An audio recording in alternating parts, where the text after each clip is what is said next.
Good morning, everyone.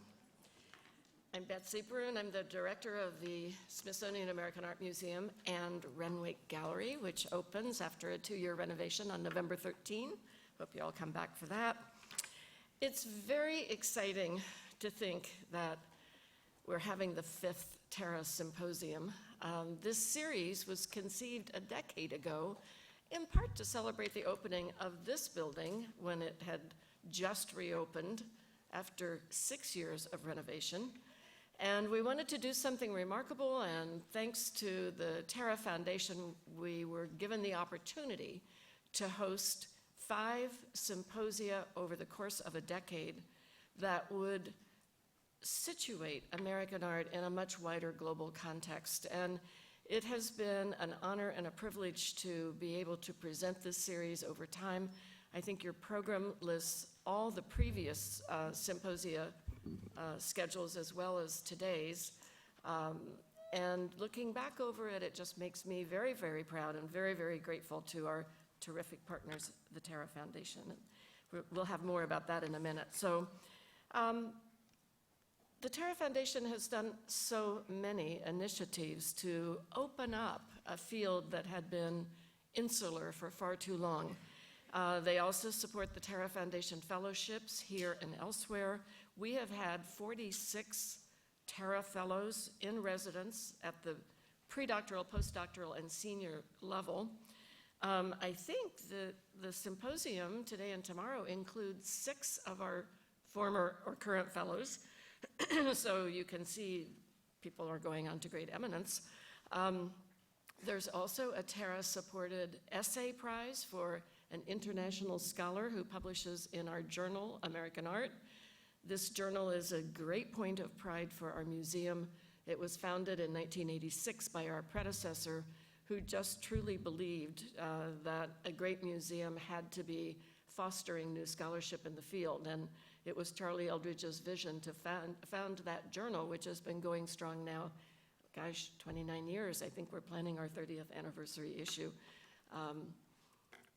I wish Charlie were here to sort of see all of you. He valued scholarship and maintained the highest possible standards here at the museum and established a legacy building on the shoulders of even his predecessor, Joshua Taylor, in order to make this museum, part of a crossroads for the study of American art. And of course, Terra has supported the Archives of American Art's amazing initiative to digitize their extensive holdings. One huge advantage of that is it makes them available via the internet to international scholars who might have some difficulty flying in to use the documents in person. That too has helped open up and facilitate these global relationships. I just see so many ways in which this field is different from what it was even a decade ago, to say nothing of half a century ago, in which scholars are meeting scholars. There's more travel, there's more invitations across the line to invite European or Asian or South American scholars to contribute to American art projects. There are more exhibitions going overseas. In every way, it feels as if the wider context for American art has been a field of discovery in a huge way over the last decade and earlier. If you look back over all 5 symposia, we've had 115 scholars from 6 continents.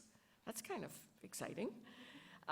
Many have had, of course, travel support from the Terra Foundation. That way they could come to present not only their own work, but they were allowed then to bring a graduate student of theirs to come as well, so that the next generation of scholars would benefit from hearing everything live. And of course, all these symposia are webcast, so I want to especially welcome any listeners today on the web, and I hope anyone who wants to go back and review or brush up or maybe pick up one of the speakers they missed will have an opportunity to do that. Because of that, just one little housekeeping point, it'd be great if you could turn off your cell phones. We do find that, for reasons we don't quite understand yet, incoming signals, incoming calls, even if you've muted your phone, the signal can create buzzing sounds that interrupt the sound system. So if you don't mind, we'd be grateful if you'd just turn them off. I want to say a word about Amelia Gerlitz. I think probably everyone in the room knows her. She is a quiet but very forceful person who knows how to put people together in the best possible way. She has great judgment. She is a fabulous mentor to our fellows. She runs an incredible program that makes this museum hugely proud to have the largest residential fellowship program in the field of American art. She, of course, has inherited this series from a woman we very much miss named Cynthia Mills, who organized the first two symposia in the series and unfortunately died recently and is not able to be with us. I know Cynthia would have loved being here in the auditorium today. But Amelia has carried on in a truly spectacular way. She is someone who I always trust to get it just right, and I am deeply grateful to you, Amelia. Thank you. Now, of course, she didn't do it alone. So I can't start calling off everybody by name. I'm sure I'll forget people, and that would be terrible. But I do want to just say it's one of those instances where we truly value the amazing breadth and depth of scholarship here at the Smithsonian across all 19 museums. And we've had a lot of special participation today from the Asian Pacific American Program, from the Latino Center, from the Freer and Sackler, the Archives of American Art, the National Museum of African Art, the National Museum of African American History and Culture, otherwise known as NAMAC, and really from almost all of the curators of our museum as well. So it's been a huge team effort, and I know you're all excited to hear the program, so I will only now move to introduce my co-presenter, Liz Glassman. Liz is herself a very distinguished art historian with a long history, first at the O'Keeffe Museum and for many years now at the Terra Foundation, with great museum experience, great scholarly experience, and a real vision for the field of American art. So thank you, Liz, for letting me welcome guests, and I'm going to turn it over to you.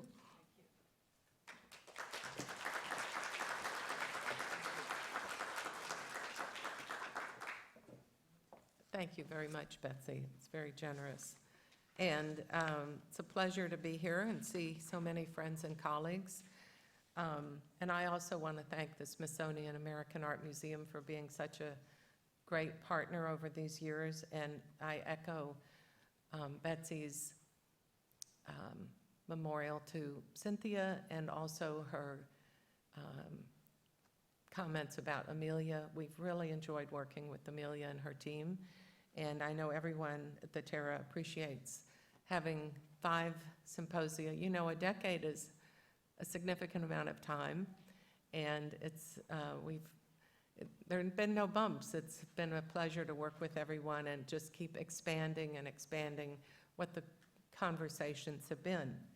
And it's a little bit what I want to just talk about briefly today is some of the conversations that I see going on, because I don't get to everything the Terra sponsors, but I do travel a lot to various far-flung places, and I talk to scholars who are interested in American art, and I just want to share with you some of the questions that I've heard and also to indicate some of the scope of some of what the Terra does so that all of you can go on our guidelines and please, you know, apply and be aware of these opportunities, because there's nothing more than we like to help foster people who are doing interesting and serious work.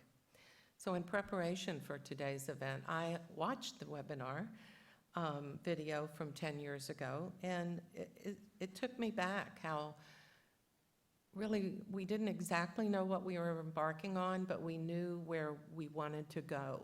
And that was partially inspired, if not wholly, by Dan Terra and his vision that the world should know that American has a rich cultural and visual history prior to, say, 1950. That was his passion. He was a person of his times, and he wanted to share about knowledge about American art and the actual works of art. That was also very important to him. And in my welcoming remarks, I spoke of 3 goals. One was to, in the rubric of internationalizing the field of American art. We also didn't want to exactly repeat the wonderful work that the Luce Foundation was doing and will continue to do. And so we felt that this would strengthen the field by taking a slightly different point of view. We wanted to create opportunities for audiences to see American art outside the United States. We wanted to encourage international scholars to enter into the dialogue. And we wanted to advocate for scholarly investigations among our colleagues to also mind the transnational view. I think at this time we can say that this is evidence that all of those goals have been brought into the regular conversation of our field. And these fundamental shifts are very interesting to think about, but also lead us to sort of what will be our next questions, which I'll get to. And I'd like to just share a couple of eye-opening statistics. They've been really eye-opening for me as to concrete examples about how things have changed. In the beginning of the time that we started accepting grant requests, that was in 2005, 85% of the requests came from the United States and 15% came from outside the United States. In the last fiscal year, more than half of the exhibition and academic program grant requests come from outside the United States. So we have a truly balanced international portfolio. In these exhibitions also, international curators are creating exhibitions on American art and presenting their viewpoints about works that are well known and well loved here. For example, Dieter Schultz is a curator at the Neue National Galeria in Berlin, and he developed the exhibition on Marsden Hartley's German paintings from his Berlin years. And among the highlights of the exhibition for me was the presentation of the Metropolitan Museum's portrait of a German officer from 1914, November 1914. And in front of that painting, you see the painting in front of it, he had a case in which he basically deconstructed the painting, and he found regalia, helmets, insignias, all kinds of tangible material culture that Hartley would have been seeing in the streets. He showed videos of parades and the kind of street life at the time, and it really did open up a whole new avenue of thinking about some of those paintings. And that was a context that he had from being part of the German cultural context. And suddenly, all of the abstract symbols became really specific examples of material culture. Similarly, the academic community has been engaged in conversations around the world, including topics such as early American photography in Asia, international pop, the American West and the European imagination. The list goes on. And I hope that some of you have had a chance to attend some of these symposia or participate by webinar. But for me, the extended networks have really shifted my thinking about American art and also assumptions that we would have had. For example, one of the questions that I've been engaged with several times in China and Korea was people wanting to talk about what is the nature of a national visual culture? How do we tell our stories? How do we as Americans tell our national story through abstraction? And then consequently, I also talked to in this case, it was a Chinese scholar, how they see their national story told in some of the narrative paintings from the early years of the Cultural Revolution. And these kinds of dialogues in which it's not really just about American art, it's really about how do we all shape our histories and give it meaning. And at this point in the United States, we ask if a national art inquiry is even relevant. And I really look forward to Celia's comments, as well as many of you today, about that kind of question that we're all citizens of a place and the world. And I look forward to more interchanges on that. as Betsy mentioned, at the very beginning of our work, we made a fundamental decision that one of the most important things we could do would be to make sure that original documents were available to scholars all over the world. We like to say from Bloomington to Bombay. And without that original documents, we couldn't expect the world to participate in working seriously on American art. So we took it as a goal that this would be happening, and certainly the perfect partner in this, and has been another wonderful example of how they've rethought their capacities to extend themselves, as the Archives of American Art. And in 2003, approximately 3,000 people visited the archives, whether physically here in Washington or through their microfiche centers at the time. Last year, since the beginning of 2015, so 8 months, 800,000 unique visitors have visited the archives website online material, and about 1/3 of these users come from outside the United States. Also, grants, conversations, and gatherings take place from our Paris office, and this also has been a real foundational catalyst for conversations about American art and use of our library there. One last thing I want to mention that I think represents a direction that the Terra is thinking about is a project that we have opening it opened in Toronto in the summer.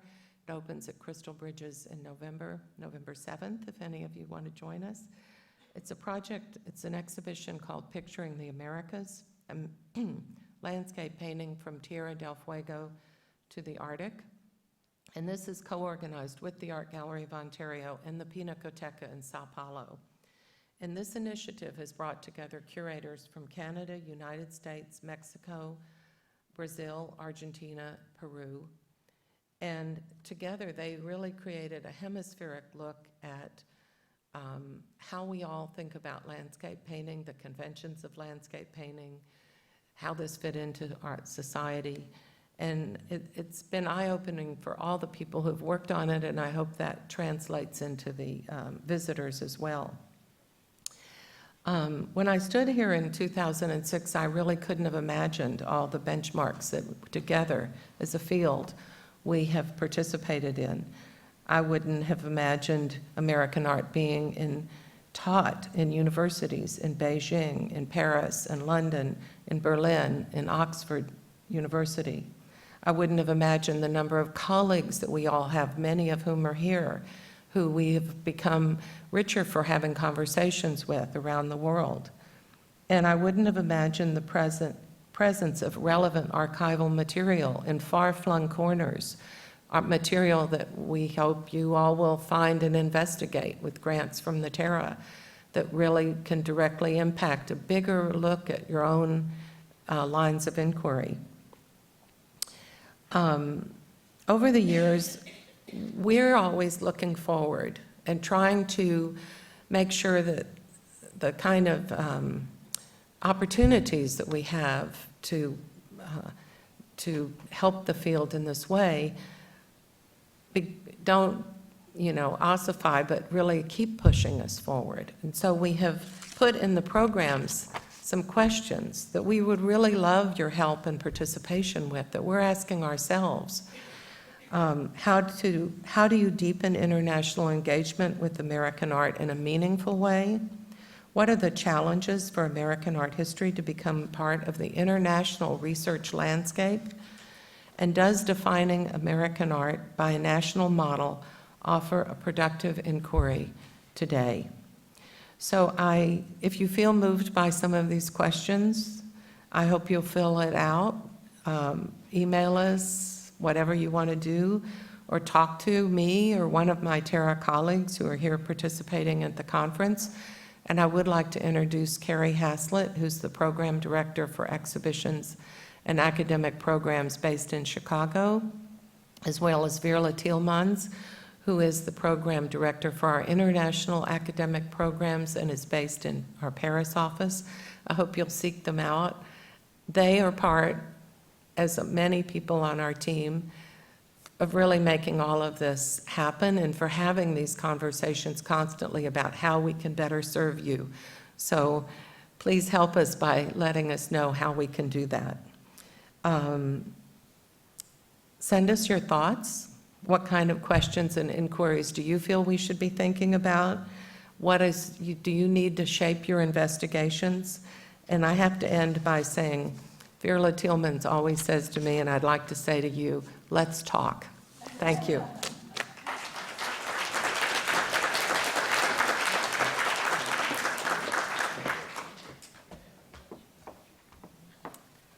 Good morning. I'm Amelia Gerlitz, Fellowship and Academic Programs Coordinator at the American Art Museum.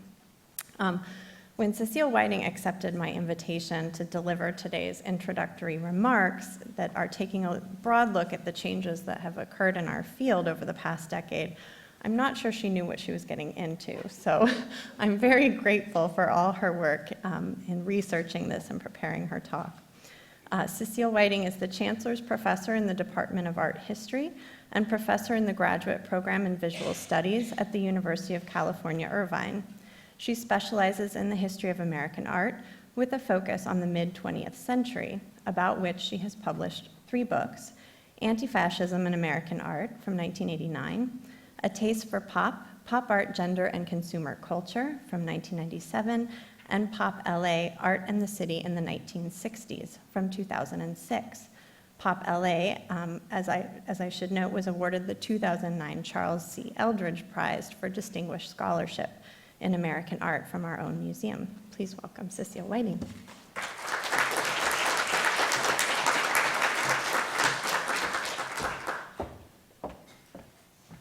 Great. Well, it's wonderful to be here, and I'm going to experiment today. I'm giving the first talk in my entire career without the crutch of slides, and I hope that works. I'm going to repeat a little bit what Betsy has already said, but bear with me, because I don't want to change my introductory paragraph at the last second.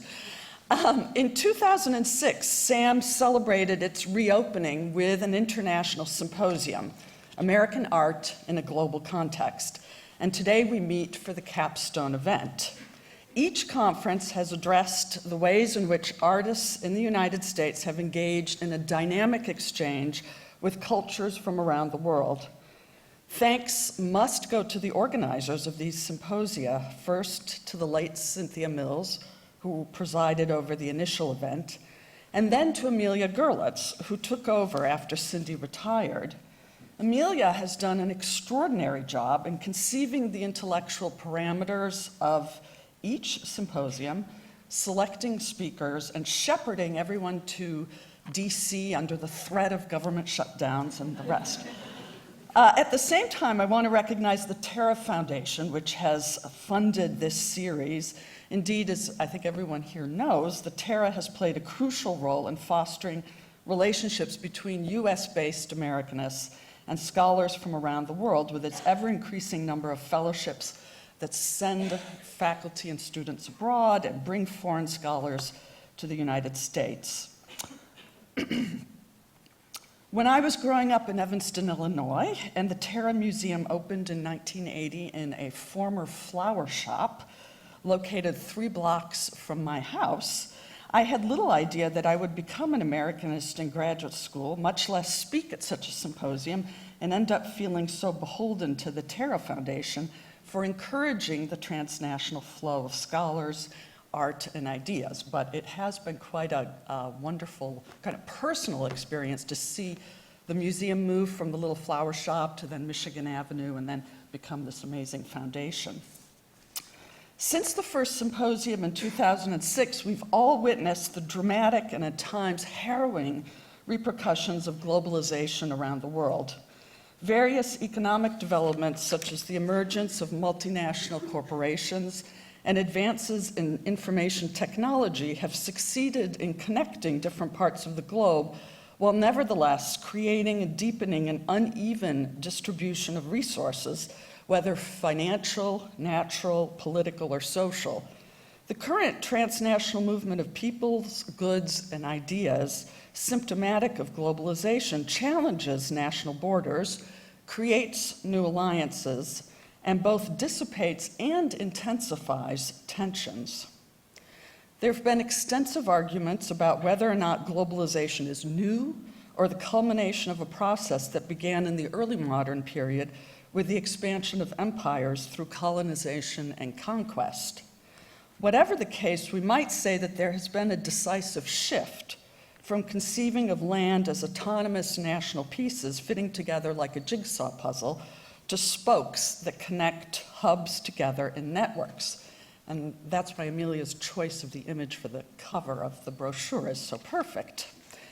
The experience and lively discussion about globalization today has generated a global turn throughout the Academy, and more specifically in the field of American art. We've been invited as scholars of American art to cross geographic borders of the nation, both physically and intellectually, and to challenge the exceptionalist narrative on which the field of American art was founded. At the same time, the so-called global or transnational turn in American art risks being oxymoronic because, as its very wording highlights, it still works within a national logic, working outwards from at least a provisionally coherent America. I mean this not as a criticism, but as an observation, one that may simply point to the ineluctable reciprocity between the concepts of the national and the transnational or the global. When Amelia invited me to set the stage for our symposium today, she asked me to consider how the field of American art has changed in the past 10 years owing to the transnational turn. To prepare, I too listened to the podcast of the first symposium. And back in 2006, Wanda Korn identified 3 changes underway because of the global turn. First, the expansion of the canon to include artists of foreign birth or heritage. Second, an interest in the history of cultural contact between American-born or trained artists and those living outside the United States, not just in Paris, London, and Rome, but also in centers located in other continents. And third, the inclusion of scholars from other countries in the discussion of American art. The common thread between these 3 trends is that of encounter with artists, artworks, and scholars beyond the borders of the United States. Even in 2006, the interest in encounter was already evident in textbooks recently published or about to be published, explicitly so in the survey book American Encounters, jointly authored by Angela Miller, Janet Berlow, Brian Wolfe, and Jennifer Roberts. In the classroom, I rely upon both American Encounters and Framing America, Francis Pohl's Social History of American Art, because they both develop dynamic transnational narratives of encounter and exchange between artists and works of art over time. The geographical span of American Encounters acknowledges multiple centers of artistic production, each with its own complex history of trafficking and interchange. The text also examines the porous nature of geographic borders of the United States and considers artists who traveled outside the United States, as well as foreign artists who visited or immigrated to this country, highlighting the hybrid aesthetic practices that they developed in response to encounters with a variety of visual traditions. Pohl's Framing America grounds itself in a hemispheric approach, considering exchanges to the north and south of the United States. Both textbooks speak to a desire to look beyond the East Coast, beyond the geographical borders of the United States, and beyond some essential qualities that might earlier have been identified as quintessentially American. Examining such encounters both within and beyond the nation's borders has broadened our frame of reference and integrated the United States into a larger geographic context. Not surprisingly, over the past 10 years, the transnational turn has placed even greater emphasis on the notion of flow, or movement of artists, artworks, and ideas, and has also enhanced interest in the numerous encounters between artists happening in multiple places over time. The transnational turn includes those scholars who focus on the transatlantic and trans-Pacific worlds, as well as those who address hemispheric movement and exchange. Since it would be impossible in 30 minutes to do justice to all of the excellent scholarship that has appeared in the past 10 years, I've decided to draw attention to two historical periods in which much transnational scholarship is concentrated, and that's the colonial era and the Cold War decades.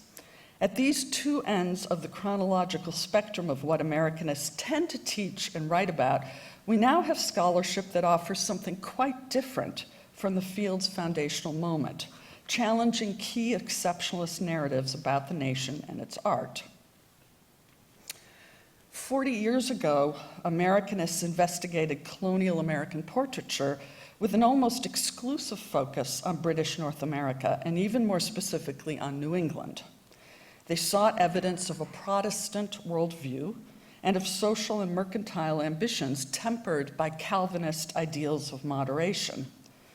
Some regional differences were acknowledged, but at the same time, colonial American portraits were treated collectively, irrespective of their origin along the Atlantic seaboard, for apparently sharing an expression of industry, individualism, and prosperity. This common code of values hinted at an incipient national character before the United States even existed. Even as a certain degree of hubris underpinned the character traits highlighted in early colonial portraits, this model of analysis also betrayed an inferiority complex. By presuming a center, London, and peripheries such as Boston, Baltimore, and Philadelphia, the art produced in the colonies was judged to be not as good as that painted in the European center. Today, scholars locate colonial images within a mercantile economy stretching across the Atlantic and Pacific oceans and throughout the hemisphere, always in relation to European exploration and conquest of the Americas and trade with Africa and Asia, and always attentive to the varied experiences of settlers, natives, and enslaved people. New transnational work on the interconnected and interactive Atlantic world sheds light on artistic centers such as Charleston that were previously ignored, or on artists who received short shrift because they did not fit the model of proto-national artists. I'm thinking, for instance, of Jennifer Van Horn's excellent article on John Wollaston, published in American Art in 2009. We learned from such studies that artists from England did not simply bring styles from the center which they imposed on the periphery. Rather, there was a creative cross-Atlantic dialogue as well as local adjudication of artistic and social ideals. Let me briefly highlight contributions by two other authors to transatlantic world studies to point out the ways in which transnational scholarship on colonial art opens onto new audiences and new ways of thinking about art objects. To examine a dynamic transatlantic exchange between Britain and North America involves encounters not just between those living in the British mainland and British colonies, but also with Native Americans. In From Palace to Longhouse, Portraits of the Four Indian Kings in Transatlantic Context, published in American Art in 2008, Kevin Mueller focuses on the movement of people and art in order to consider how oil portraits by John Vierelst of four Native Americans function transatlantically, not just in London or in a British colony, not just in Kensington Palace and colonial state houses, but also in the longhouses of the five Iroquois nations. Portraits in Mueller's telling perform complex diplomatic functions when seen by differing audiences, whether Anglo-Americans or Native Americans. Such scholarship encourages Americanists to become conversant in Native American art studies. Some, such as Mueller, Elizabeth Hutchinson, and Jessica Horton, have already paved the way by developing in-depth knowledge of both Anglo and Native art traditions and the intercultural exchanges between them. All of these authors consider global networks of exchange while recognizing the competing stakes of Europeans bent on expanding empire through war and colonization, and of Native Americans who maintained their own claims to sovereignty.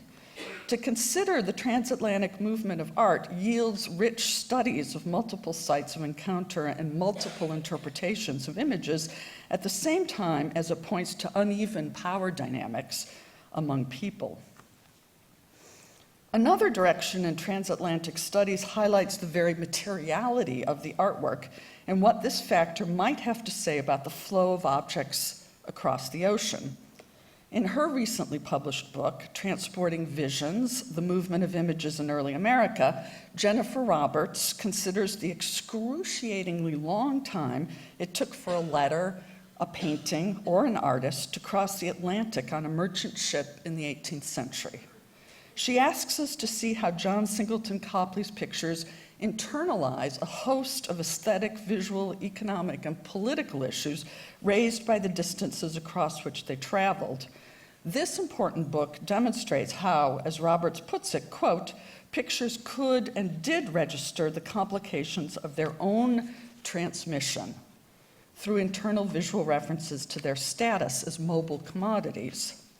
Roberts' study of objects as they journeyed within North America and across the ocean is less about transcultural exchange and more about the way in which pictures materially and visually reflect upon movement through space and time, the ways in which objects internalize their own geography. A second trend in transnational scholarship on colonial art considers the movement of artists and artworks not only across the ocean, but also across the entire American continent. This kind of work is made possible in part because developments in Latin American studies parallel those in North American studies.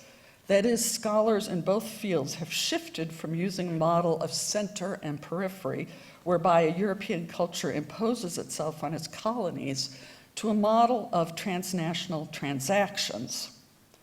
Painting in Latin America, 1550 to 1820, co-authored by Luis Alcala and Jonathan Broun, for instance, criticized the center and periphery model for failing to account for the diverse developments in Latin America.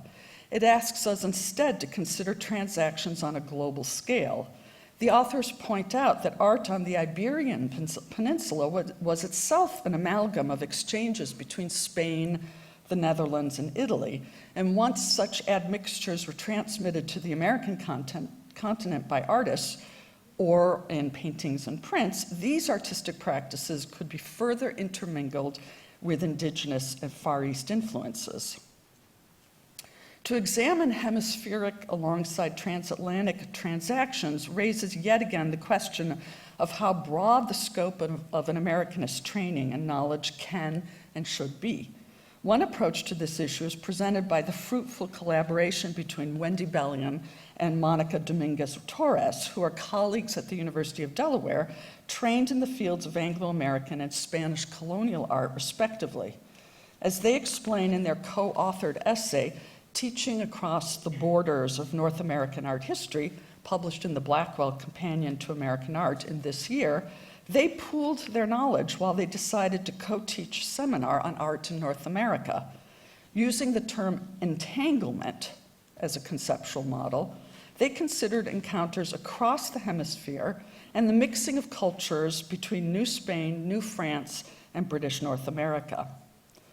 The concept of entanglement enabled them to think about the similarities and differences between various colonial settlements and the cultural interactions between peoples on the continent, including settlers, Native Americans, and enslaved people, all within the context of rivalries between European imperial powers as they colonized the Americas.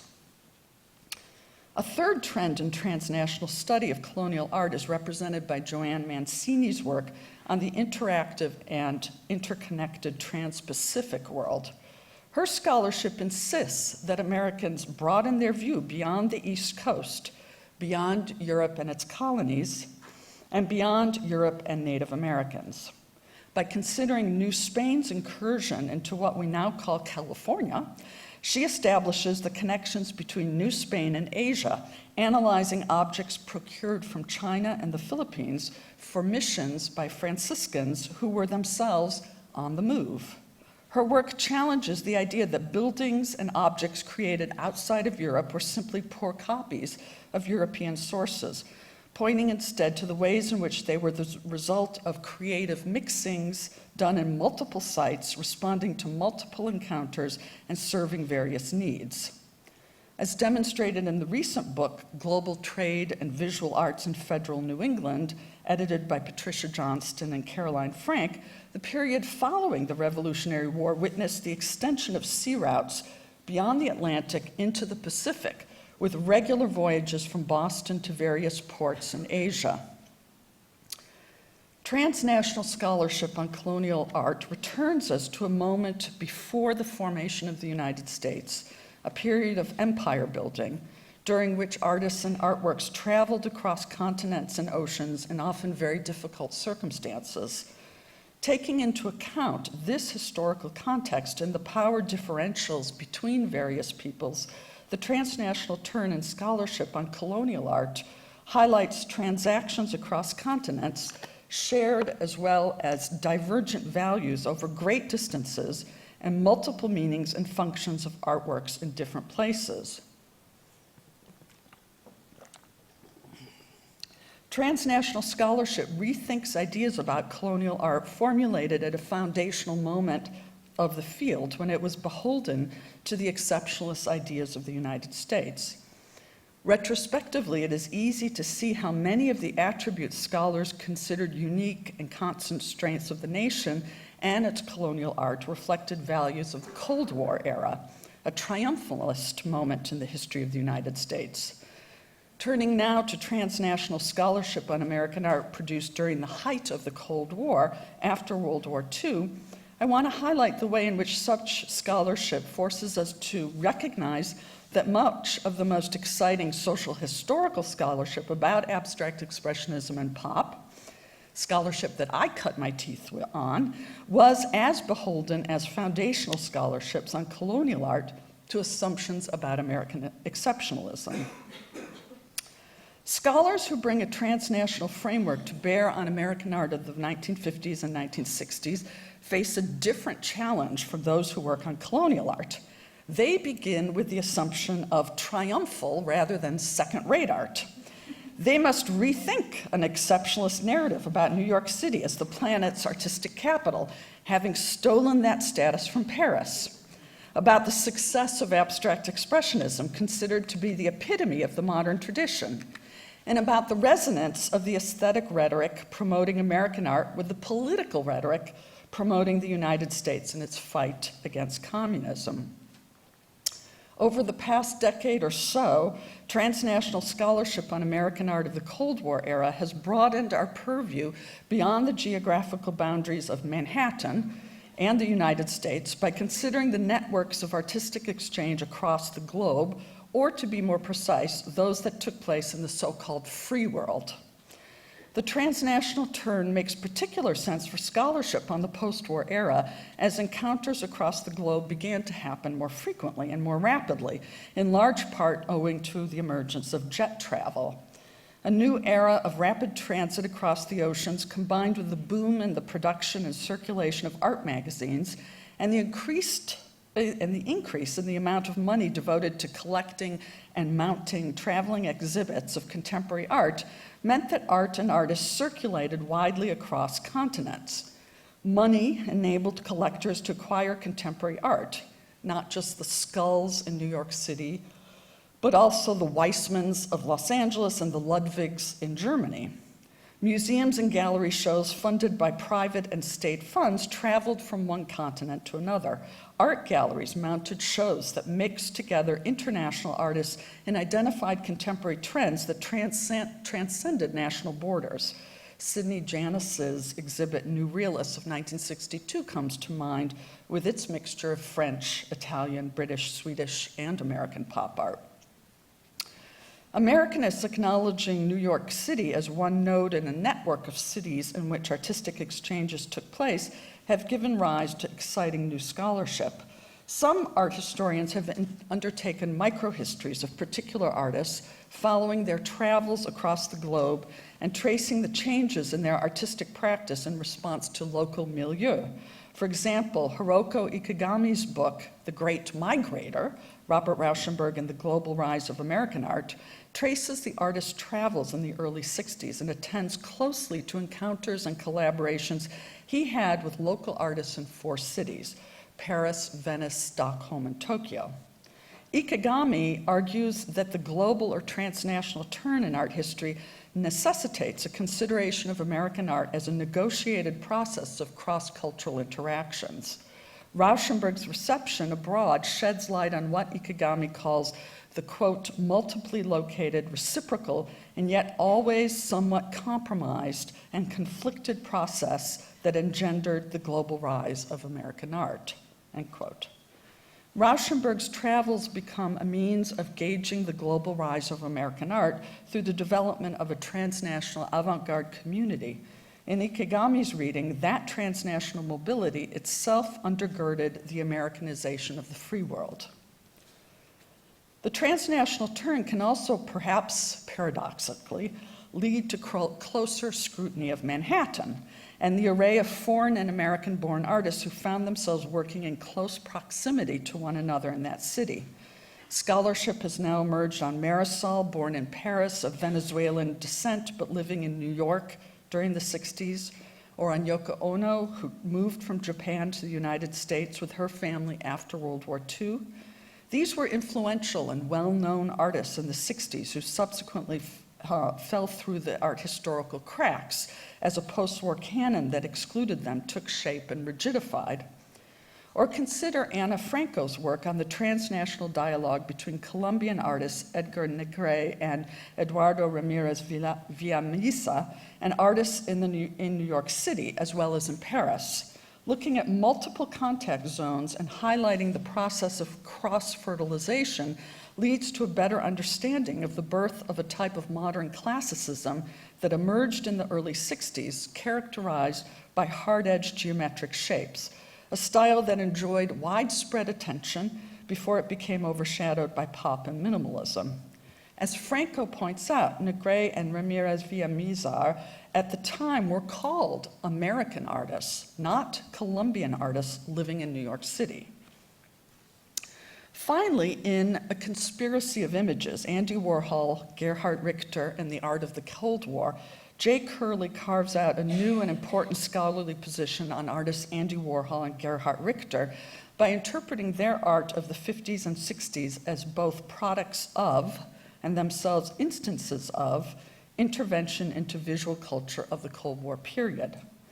The comparative focus on Warhol and Richter in Curley's book demonstrates the fruits of a transnational turn in that it reveals the remarkable structural similarities between the visual practices of capitalism and of communism, and the ways in which Warhol, who began his career as a commercial artist in advertising, and Richter, who worked as a social realist for a communist state, could nevertheless produce similar artistic forms.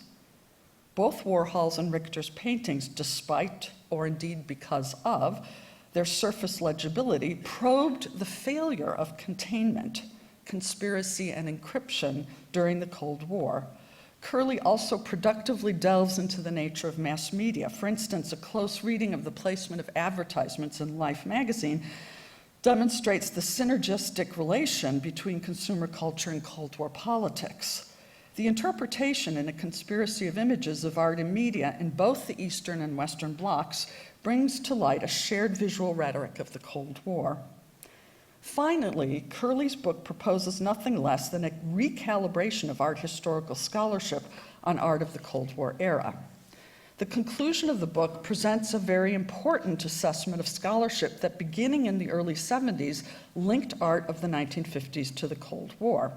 Key articles and books by the likes of Max Kozloff, Eva Cockcroft, Moira Roth, and Serge Guilbeault proposed that art by Jackson Pollock or Robert Rauschenberg, which appeared on the surface to have nothing to do with politics of the day, in fact resonated with the fiercely anti-communist liberal ideology of the Cold War era.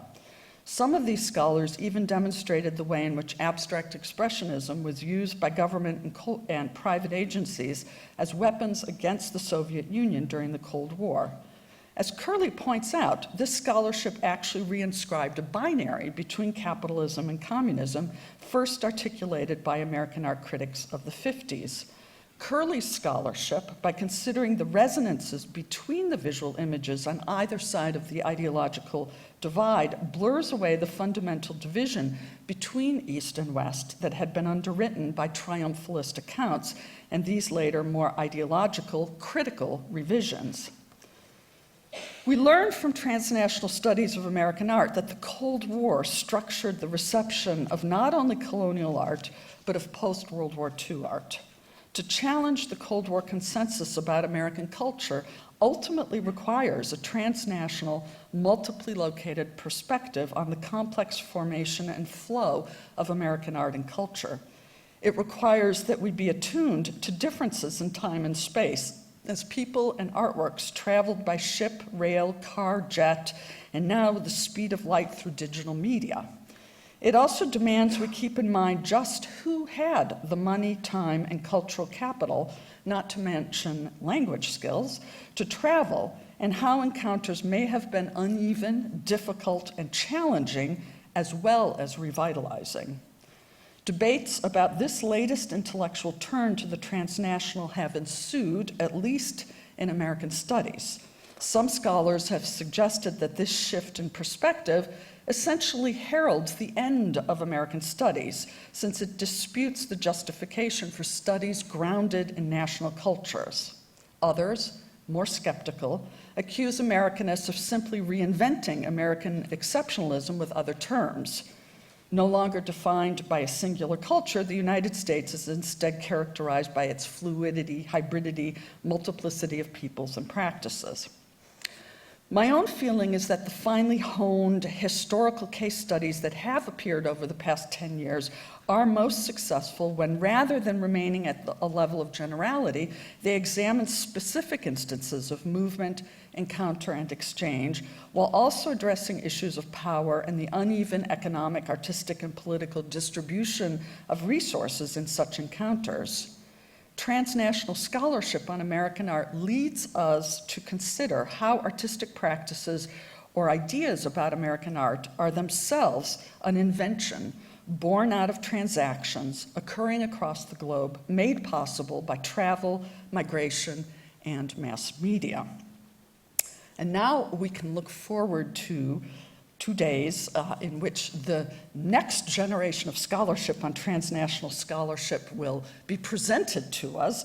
But before we move into the first session, I'm going to invite everyone to take a 5-minute break. Thank you.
We're running a little behind, so I think we'll get started.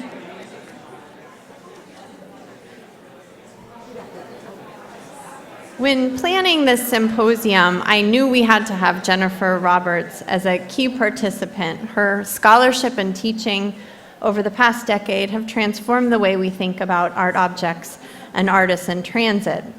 And in 2006, at our very first symposium, she had presented her paper, Copley's Cargo, about John Singleton Copley's Boy with a Squirrel. So it seemed very fitting to bring her back today for this capstone symposium to talk about the centrality of things to the study of American art in its global context.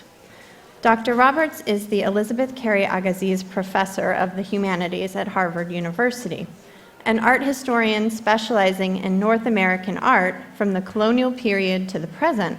Her current research and teaching emphasizes craft and materiality theory, print studies, and the history and philosophy of science. She is the author of 3 books, Mirror Travels, Robert Smithson and History, Jasper Johns in Press, The Crosshatch Works and the Logic of Print, and Transporting Visions, The Movement of Images in Early America. Roberts is also, as mentioned, a co-author of the Prentice Hall textbook, American Encounters, Art, History, and Cultural Identity from 2007. She is currently working on a book exploring British and American printmaking and a project theorizing kinetic art history. Please welcome Jennifer Roberts.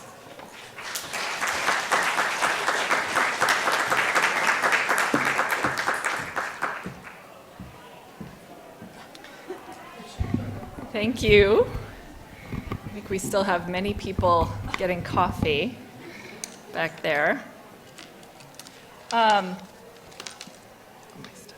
So I just want to start by echoing what I'm sure will be many litanies throughout the day of appreciation for Amelia's Herculean work on putting this conference together.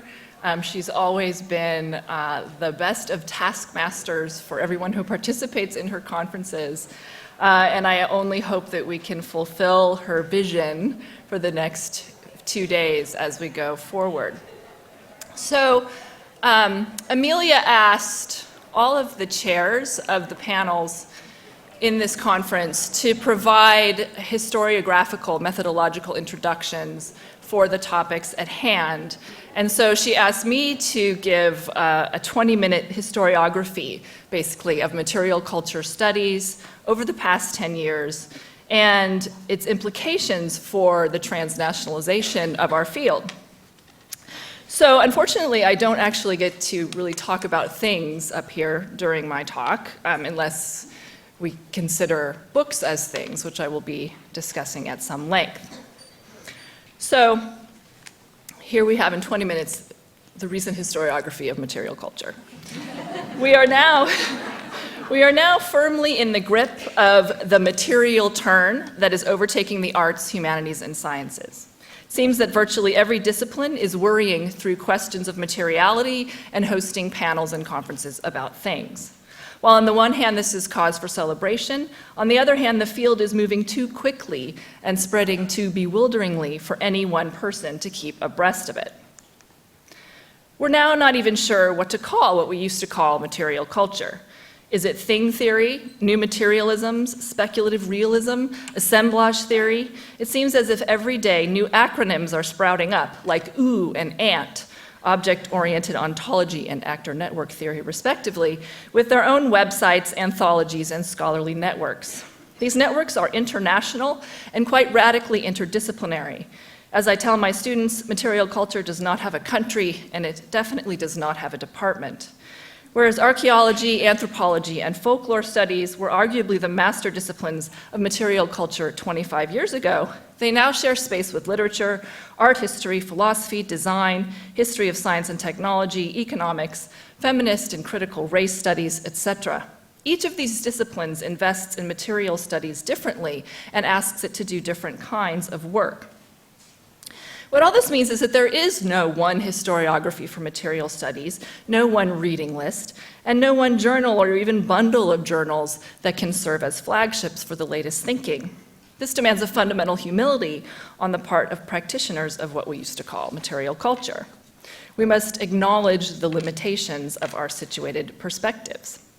So today, from my own situated perspective, and with apologies for the inevitable generalizations, I just want to organize my introductory remarks around the major shifts that I've seen in material culture studies since I began teaching, and ruminate on the ways in which these shifts have helped to drive the transnationalization of American art scholarship. In 2002, when I started my first job and began thinking about offering a material culture seminar, I decided that it would not be a class in American material culture. It's not that it would have been difficult to gather the material for a great seminar on strictly American material culture. In fact, more than in any other subfield of modern Western art history, Americanists had a strong tradition of material culture scholarship. Americanists had the Bard and Winterthur graduate programs in material culture and faculty positions in American material culture and decorative arts within many major doctoral art history programs, including Yale, Delaware, and Boston University. The very rise and legitimation of the American art field had relied on the folk art boom and its vernacular material ethos. And let's not forget that the market in historic American art valued the decorative arts, especially furniture, very highly. Objects, for many reasons, were valuable to Americanists. Prior to the 1990s, American material culture scholarship had generally devoted itself to analyzing the making and use of vernacular objects and structures within the territory of what is now the contiguous United States. During the 1990s, driven by the work of historians T.H. Breen and Richard Bushman, and bolstered by the new academic focus on identity and self-fashioning, the field had focused on the new consumption studies. There were certainly international valences to all of this earlier scholarship. Scholars of early New England furniture, for example, exhaustively traced the emigration of artisans from England and Europe. In consumption studies, there was a focus on the inflow of refined goods from abroad and the production of social hierarchy at home through their selective consumption. But compared to the range of globalizing analysis that is being tested out today, this internationalism was still relatively unidimensional, and it was largely unidirectional, meaning that it was all about imports. It traced incoming but not outgoing influences on American art and culture. But by the turn of the new millennium, when I started planning this syllabus of mine, it was beginning to become apparent that there was a wave of sophisticated new thinking about objects happening well outside of the American art field and even well outside the field of material culture properly defined. All this made it seem, at least to me, that a course limited to American material culture and its bibliography would not adequately capture the huge potential of the topic. In 2001, the literary historian Bill Broun coined the term thing theory and published his special issue of Critical Inquiry titled Things. Now, literary criticism, with all its prestige and theoretical firepower, was going to be interested in teapots, gloves, scientific devices, and bubbles. The work of Bruno Latour on the agency of objects was beginning to break out of science studies and become widely known in art history and other disciplines. In philosophy, we began to see stirrings of a new focus on the ontological dignity of the object through creative misreadings of Heidegger. And at the same time, anthropology's focus on gift and commodity theory, which had been percolating for decades, surfaced into the other disciplines as a new way to approach objects from the standpoint of exchange. Along with all of these new approaches came new imperatives to think about American art and material culture in a global context, and not only because the sheer interdisciplinarity of this literature inevitably forced Americanists out of their insular literatures. What I want to do now is just to outline 4 key themes, or let's call them keywords, that have arisen out of these new materialisms and gesture toward their transnational implications. The first is exchange.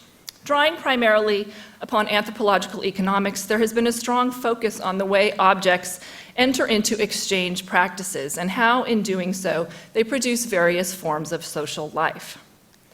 The seminal essays in this anthology, drawing on the earlier work of Marx and Mauss, gave us a rich and precise vocabulary for understanding what happens when an object is sold, bought, moved, or gifted, and the adventures by which its value is assessed at any point in its various perambulations.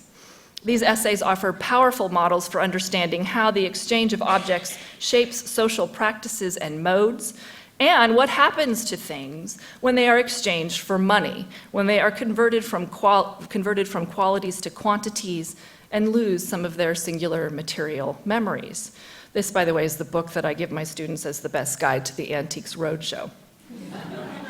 Now, this, of course, has been highly productive for thinking about objects in a global frame.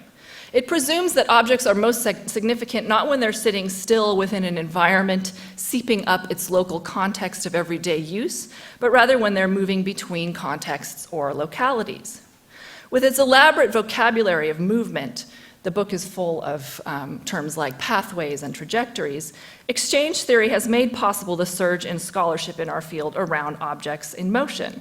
And I can say this at least with some authority, as it was certainly instrumental in my own book, as well as I know other major examples of motion studies in our field, including Wendy Bellion and Monica Dominguez-Torres' special issue of Winter Tour Portfolio on objects in motion.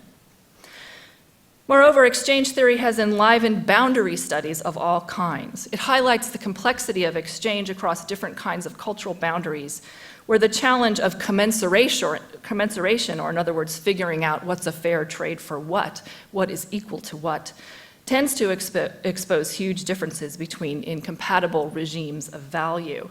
And on the right is a book which includes a wonderful essay by Christopher Steiner about the sort of ultimate kind of sites of border exchanges, customs offices. And he has a great essay about Brancusi's bird in space being held up in US Customs as not a work of art, but a kind of functional object made of copper, brass, pewter, steel, or other metal, and thereby subject to regular customs duties. Second is agency, and this is the big one.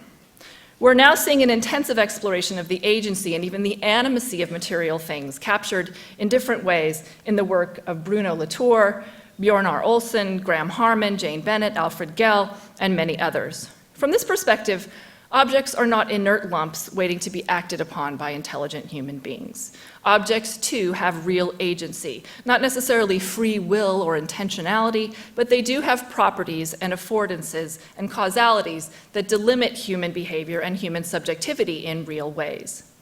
Agency theory represents a drastic shift away from the reflectionism of earlier material culture thinking. It does not treat objects as transparent carriers of more profound core cultural beliefs that exist beyond them.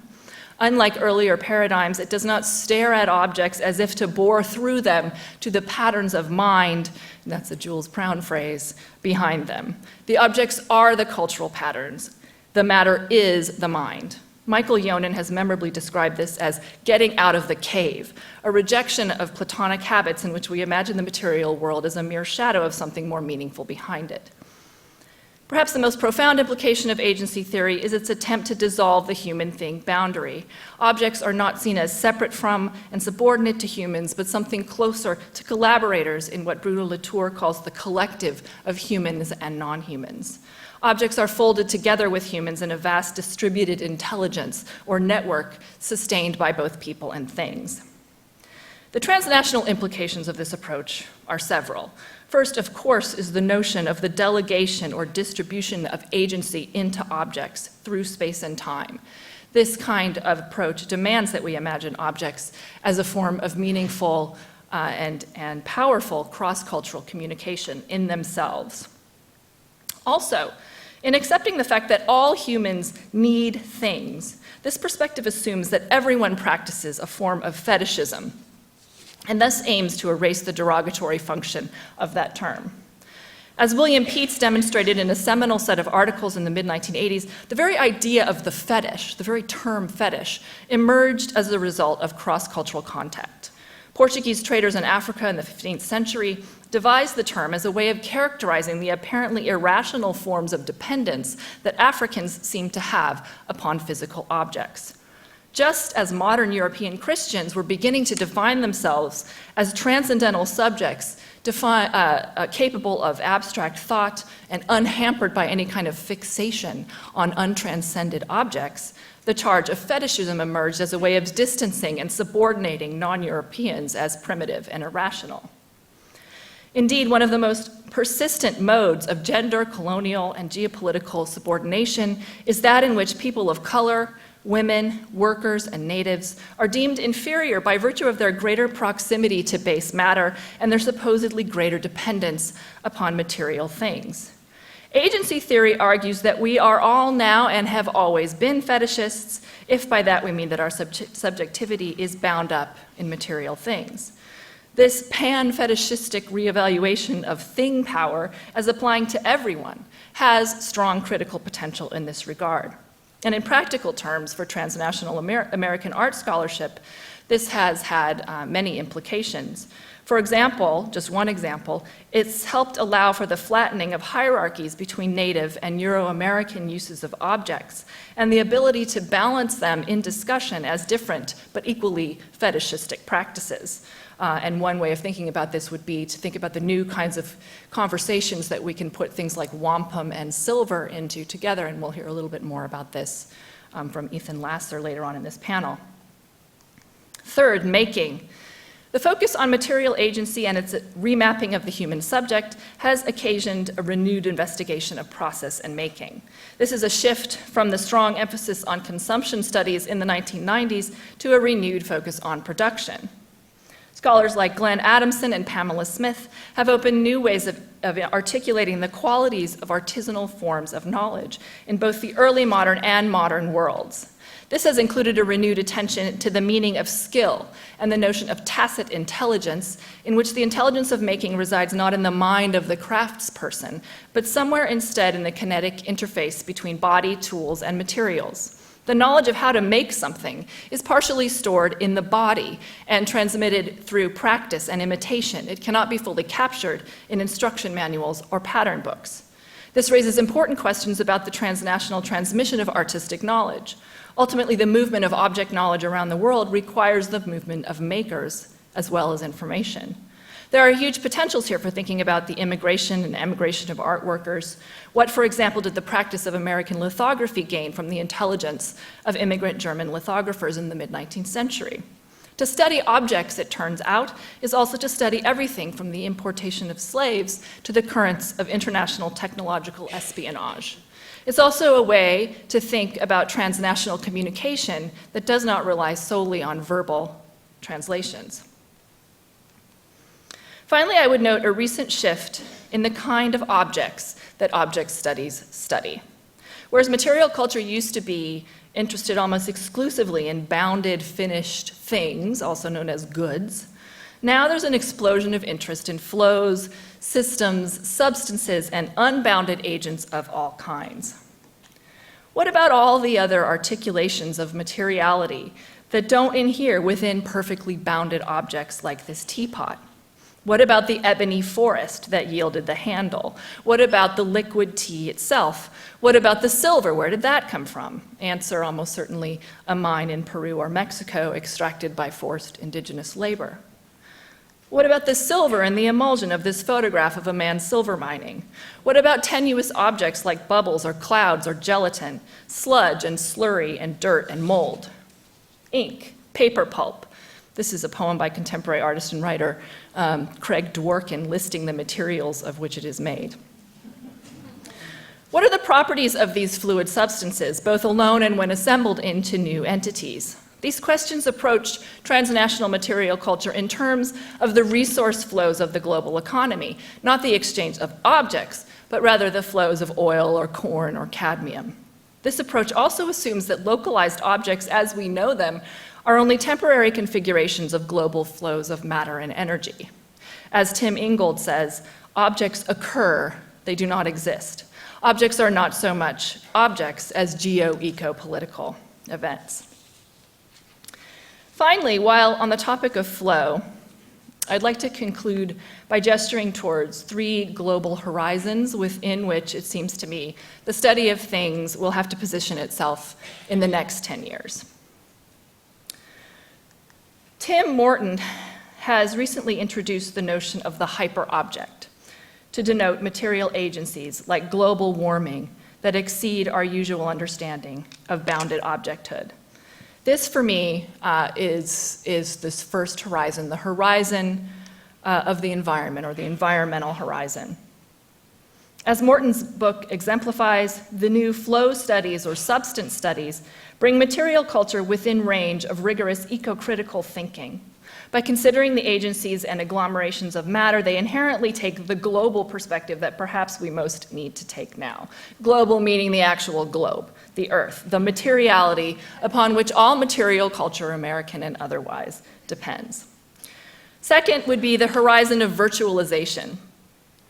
Along with our increased focus on objects has, of course, also come, to borrow a phrase from Joshua Shannon, the disappearance of objects.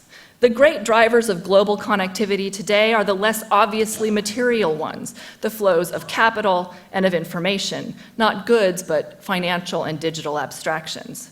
How do we understand the interplay between the material and the virtual in the making of global culture? This is a defining challenge in our field for the decades ahead. And finally, the philosophical or theoretical horizon.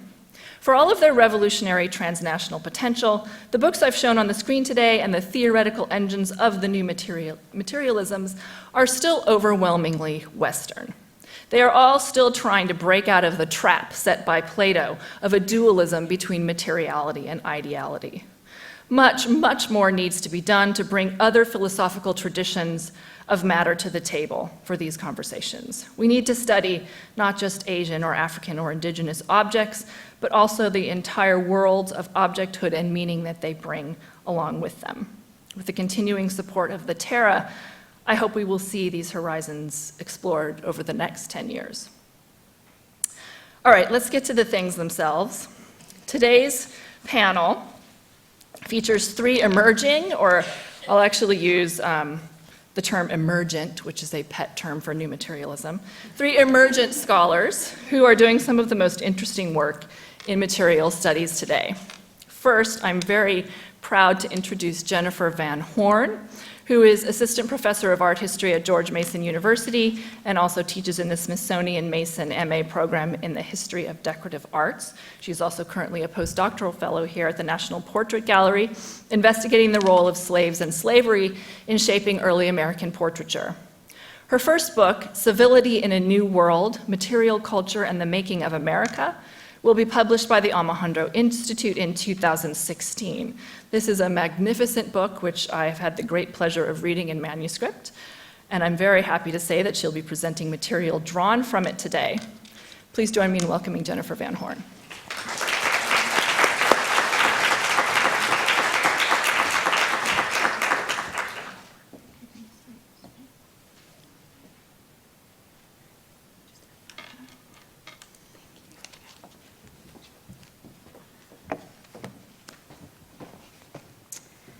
All right, well, before I begin, I want to quickly thank Jennifer Roberts for including me and Amelia for all of her tremendously hard work in organizing the symposium. And I know we're in for a wonderful 2 days worth of papers and discussion, and I get to be first.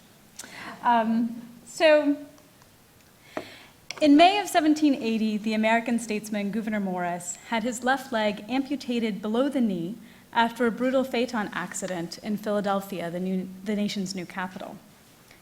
Morris's replacement limb, made of oak by an unidentified Philadelphia craftsman, is the only artificial limb known to survive from early America. The prosthesis, and you're seeing it here lying on its side, consists of a turned wooden rod connected to a U-shaped upper portion by a metal ring. The longer arm rested against the outside of Morris's hip, while the shorter pressed against his inner thigh. It is pierced with 2 holes that originally secured a strop or buckle, which Morris fastened around his thigh like a belt to keep the wooden leg tightly bound to his body. A piece of leather tacked to the bend of the leg kept rolls of cushioning in place to protect the statesman's vulnerable stump. A singular piece, Morris's leg was bespoke, made at his request and based upon his measurements. Despite its uniqueness, however, it was originally one of thousands of wooden legs donned in America after the Revolutionary War, as amputation was the primary medical procedure used to save soldiers whose bones had been shattered by cannon and musket balls.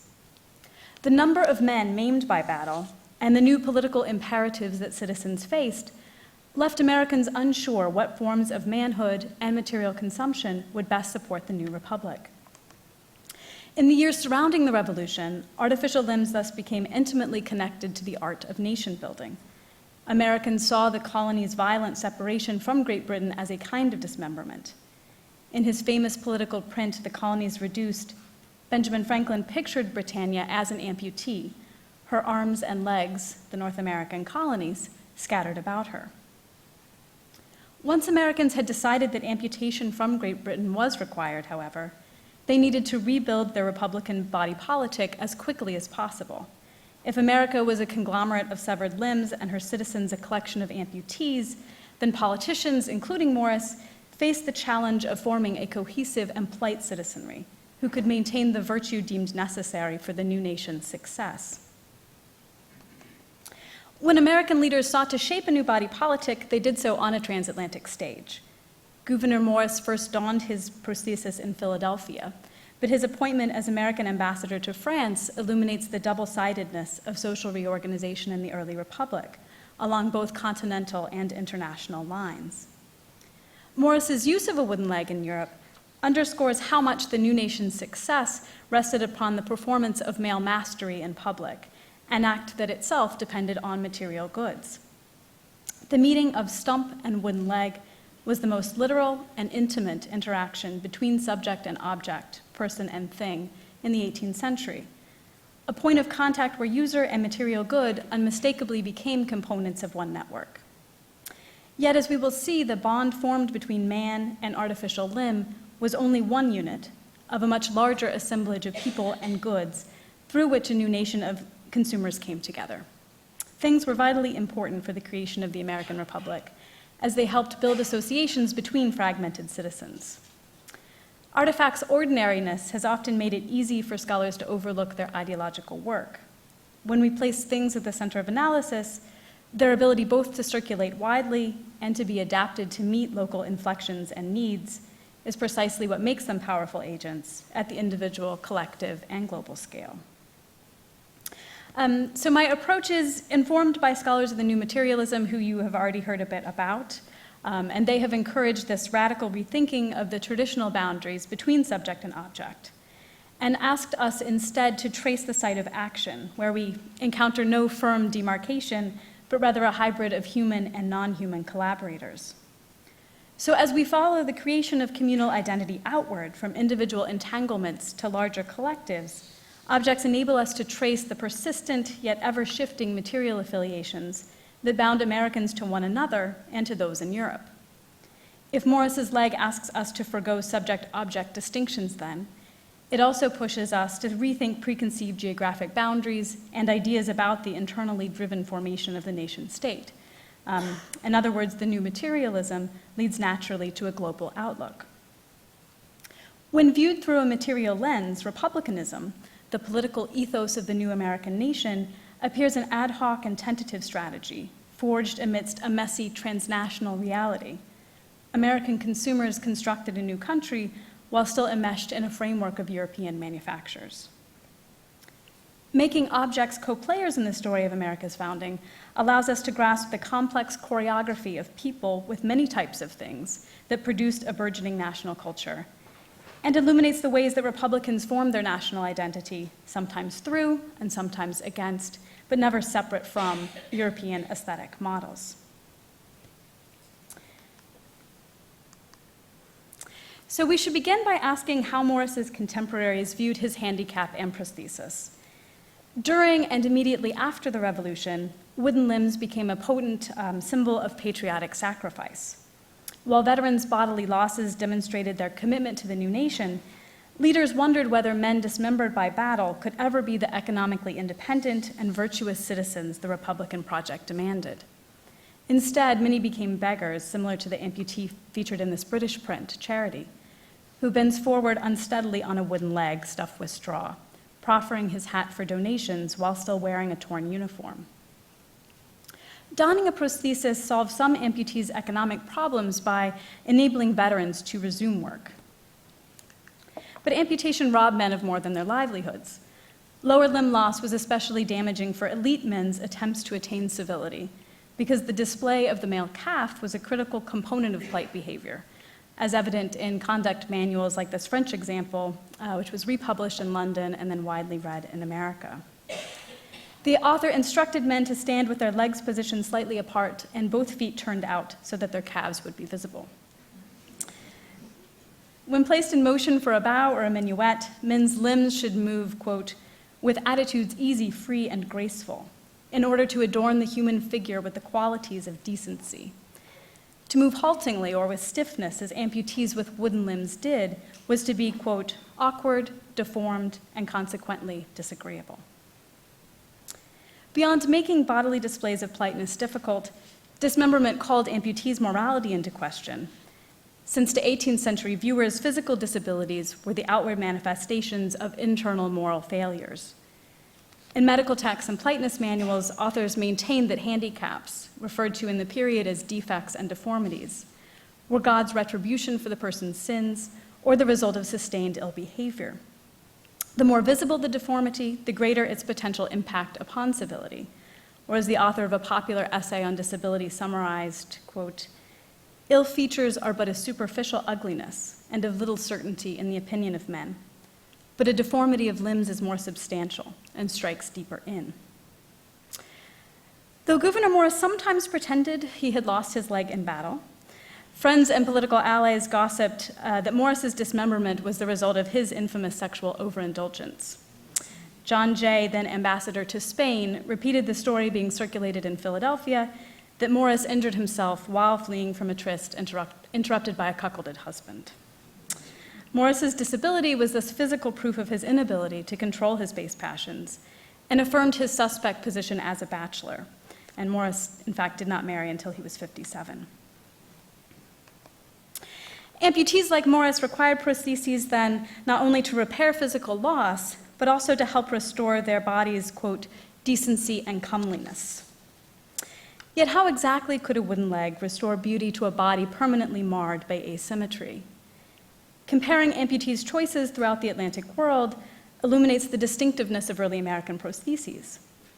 Across the European continent, silversmiths offered wealthy amputees legs wrought from precious metals, with systems of ropes and pulleys that emulated tendons, such as the example illustrated on the right. In London, manufacturers of artist lay figures also crafted slightly less expensive, but still illusionistic wooden limbs. No matter their economic means, amputees in America, however, had no access to such specialized artisans. They turned instead to a variety of craftsmen, all of whom possessed basic woodworking skills and equipment, but none concentrated on wooden leg manufacture. And just to give you an example, the Boston turner Isaac Greenwood included wooden legs in a long list of items on his trade card, mixing limbs among T-boards, scalloped and plain salvers, lemon squeezers, and musical instruments, all of which he produced on his lathe. Despite its functionality, then, Morris's leg did not offer him verisimilitude to the lost limb. Instead, Morris sought to commission a Republican prosthesis, far removed from both the silver legs worn by European elites and the unadorned rods padded with straw that poor amputees adopted. This limb would help him to become a good citizen. To that end, Morris and his cabinet maker made a unique decision, selecting to visually connect his artificial limb to high-style furniture. So, when we compare Morris's leg to a contemporary Philadelphia side chair, which is what you're seeing here, we see that the bottom portion of the prosthesis is a simplified version of the chair's cabriole leg. It has that same tapered profile. And the Morris leg exhibits a reduced version of the chair's ball and claw foot. Perhaps the most obvious relationship between Morris's leg and furniture, however, is through the techniques and materials of upholstery. Morris's prosthesis is finished in a manner identical to seating furniture, such as this Boston armchair. On both, a piece of leather is stretched tightly across rolls of hair and grass padding before being tacked to the wood by a line of brass upholstery nails. Because Morris's leg was, in effect, a piece of wearable upholstered furniture, it enabled him to camouflage his handicap in polite places. When Morris was seated in an elite parlor, his prosthesis became one of many stylistically similar wooden legs in the room, physically and symbolically connecting the statesman to those genteel consumer goods thought to inculcate and communicate the civility required of all Republican citizens. Yet in order to move from immoral deformity to polite gentleman, Morris had to yield his prosthesis tremendous power, which alarmed his fellow citizens. Certainly, Morris's dismembered body could never attain politeness without a material supplement. Perhaps all Republicans were incomplete without certain refined goods. In the years leading up to the Revolution and during the crisis itself, Americans had established their political virtue and independence by refusing British luxuries. Now, as they sought to institute a republic where citizens' behavior determined the nation's success, they wondered to what extent their citizenry could safely depend upon things, especially those imported from Europe. What power could those refined earthenware plates or bolts of floral-printed calicos, which poured from English manufactories into American homes after the Revolution, wield over their owners? Might they lead to unquenchable desires and a love of luxury that could destroy the republic? These questions had particular resonance for male citizens. Numerous critics and essayists deemed virility to be critical for protecting American men from the effeminacy that claimed French and British fops and macaronis, men dedicated to the pursuit of fashion. And you see one macaroni spoofed here in a British print. If the American Revolution had been, as George Washington claimed, a test to determine whether Americans could, quote, act like men and prove themselves worthy of the blessing of freedom, then upon the war's conclusion, Americans faced a new challenge: establishing men's virility in the aftermath of the war's bodily disruptions. The task was difficult, given the masculine patriotic fervor of the Revolution and the fact that many equated a man's loss of a lower limb with castration. A sexualized vision of amputation was spurred by the phallic importance attributed to male legs in erotic songs and pornographic novels. A wooden leg offered a ready supplement to the phallus thanks to its shape, as well as larger cultural equations, common in medical texts and joke books, of male genitalia with wooden poles, ranging from rolling pins to walking sticks to those ubiquitous liberty poles. A British print made after the Revolutionary War testifies to the possibility of wooden legs resuscitating women's ardor for disabled veterans.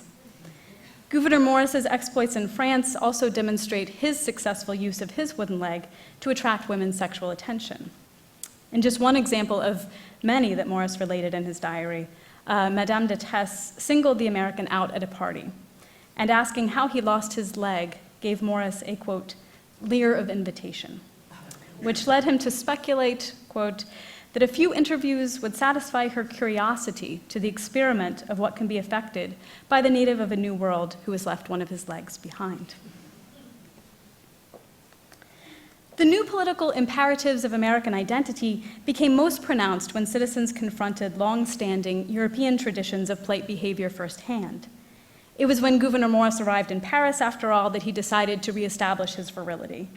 And it was also when he traveled to Europe as an American representative that Morris came to fully appreciate his prosthesis' significance for his Republican persona. The ambassador noted gleefully in his diary that French aristocrats were frequently unsure what to make of him, quote, because the simplicity of my dress, my wooden leg, and tone of Republican levity seemed totally misplaced at the levee of a minister. Yet while in England in 1790, Morris considered replacing his wooden leg with a less cumbersome alternative, even commissioning a prosthesis from a skilled London mechanic. Likely based upon this earlier Dutch design, the now lost prosthesis featured a wooden foot and a hollow wooden calf with a metal joint at the knee and a copper shell that laced around the thigh. This leg epitomized the luxurious possibilities of European craftsmanship. When the prosthesis was finished, however, the ambassador concluded, quote, it is very well made, but I think will be useless to me.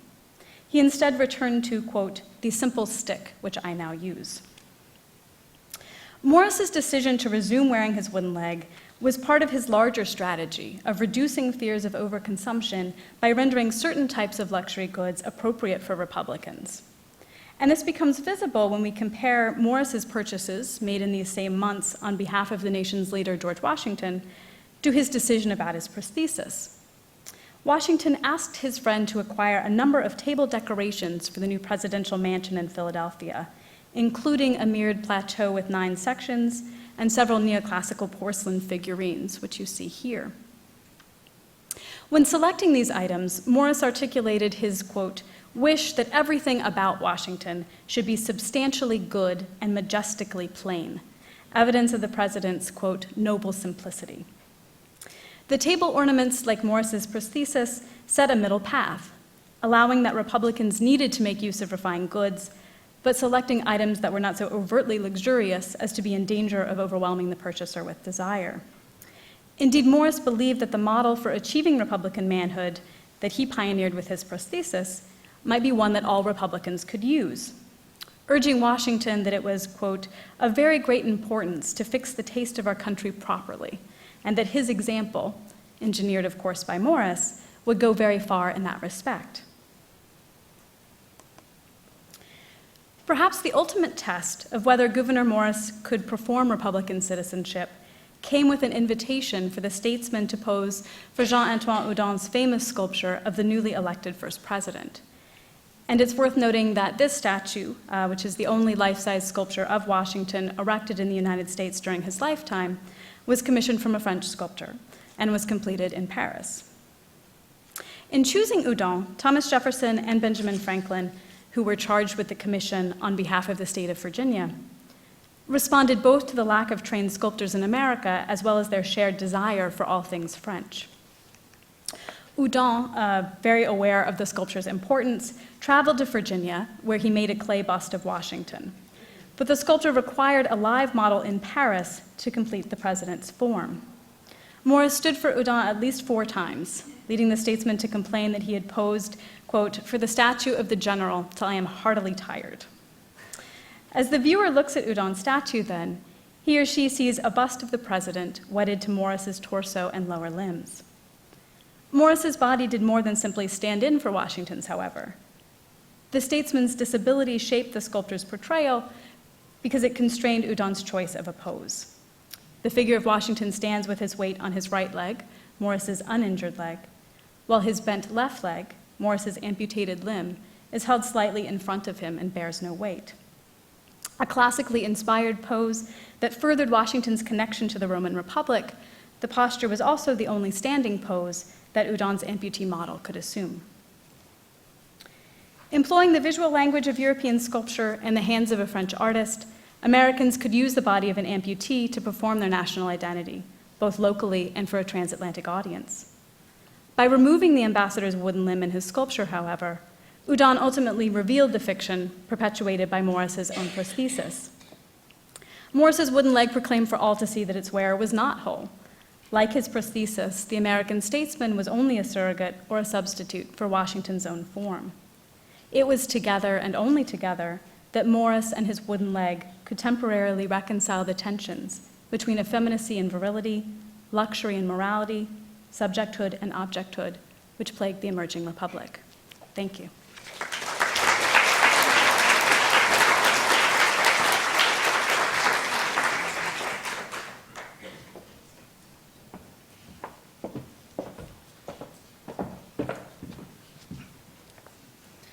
Okay, next, I'm thrilled to introduce yet another in our band of Jennifers, Jennifer Jane Marshall, who is Associate Professor of North American Art at the University of Minnesota, Twin Cities.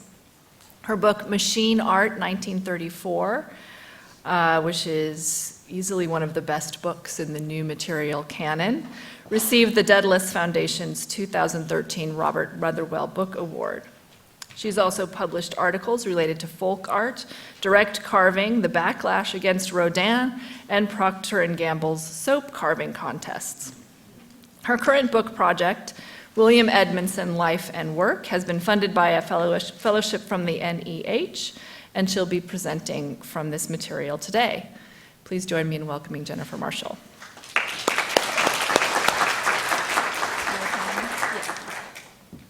Thank you. Let's see if I can.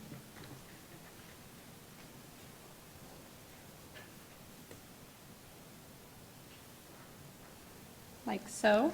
can't really see you, but I know that you're there. And I thank you for being here.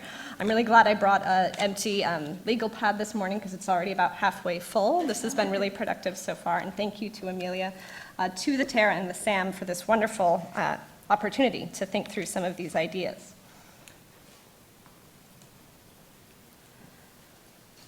Humans are no longer monarchs of being, but are instead entangled in beings and implicated in other beings. Levi Bryant. The materialism I seek affirms a lively materiality that is my body, and which also sometimes joins forces with it and sometimes vies against it. Jane Bennett. We are finally in a position to oppose the long dictatorship of human beings and philosophy. Philosophy must reawaken its lost talent for unleashing the enfolded forces trapped in the things themselves. These snippets all hail from a scholarly body of literature loosely referred to as the new materialisms. They betray a way of thinking about the world in which human subjectivity is in no way dissociable from our reliance on things, and in which our intentions toward the world are always conceivable and expressible only given the world and the many material ways it has of telling us what to do. They seek in this way to rein in our Cartesian habit of arrogance, to embarrass us straight out of thinking that the human will is ever anything other than a compromise made in advance. The figure of the artist, especially when this beloved protagonist is recast as the artisan or the craftsman, has been a central figure to the pursuit of this scholarly conversation. After all, artists are seemingly always entangled in materiality. Often it's right there under their fingernails. Pamela Smith has made this a central feature of her Histories of Science, chronicles in which manual handiwork is the seat of knowledge. Ian Bogost, too, someone who calls makers active knowers, engaged in artisanal epistemology. For Bogost, carpentry is a better name than theory for what philosophers ought to be doing, and you see from Graham Harman's book cover there that he favors this paradigm of carpentry too.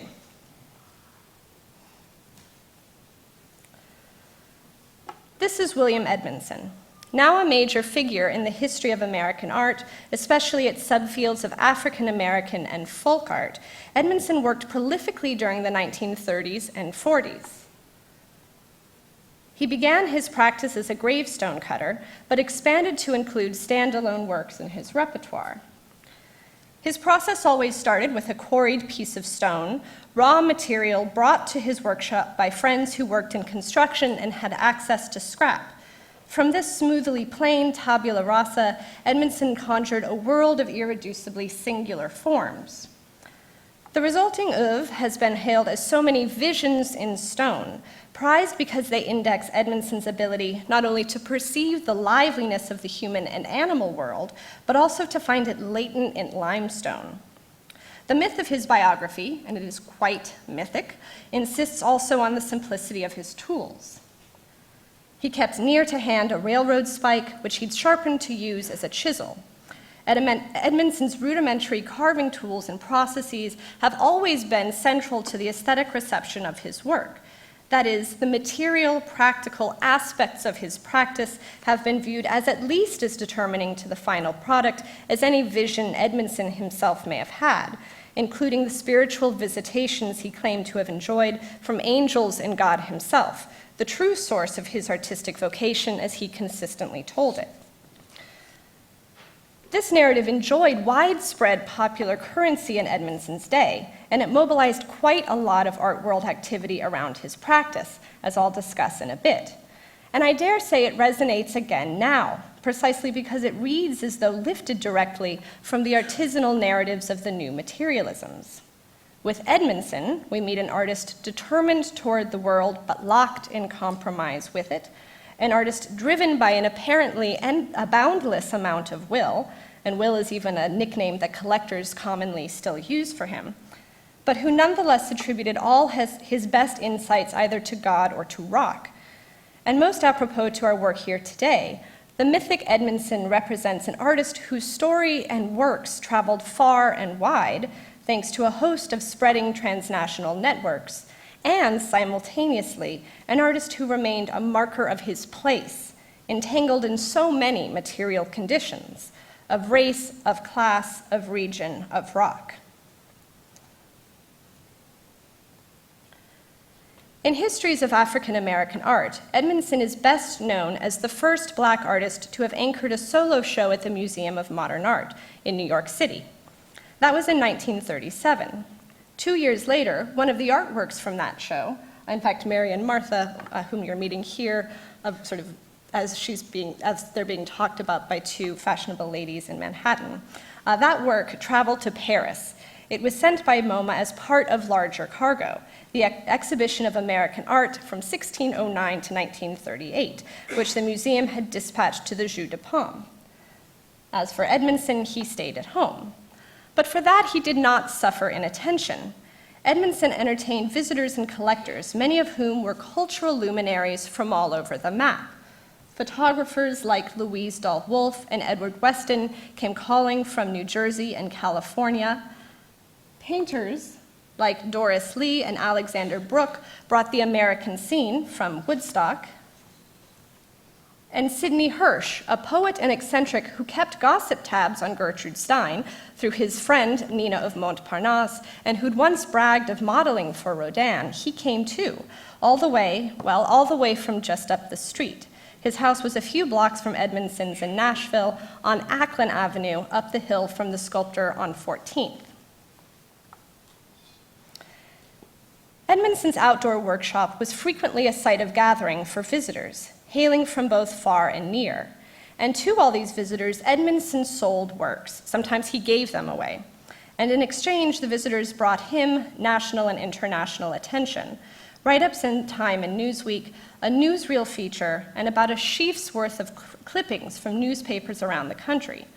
Locally, Fisk gave him a retrospective in their gallery, though local lore has it that their audience didn't like it very much, and the Tennessee branch of the WPA Federal Arts Project provided a regular job, during which he reported to Jack Kershaw, a dubious figure now best known as James Earl Ray's defense lawyer and a sculptor in his own right, if you could call this monument to Klansman Nathan Bedford Forrest a sculpture. And I indulge this somewhat bizarre anecdote to give a sense not only of the range of Edmondson's various networks, but also their dramatic unpredictability. Let's take that down. By 1950, old age and ailments took over. In 1951, Edmondson died, bedridden at his home. His body was interred at a cemetery called Mount Ararat, but the precise location of his grave is not now known.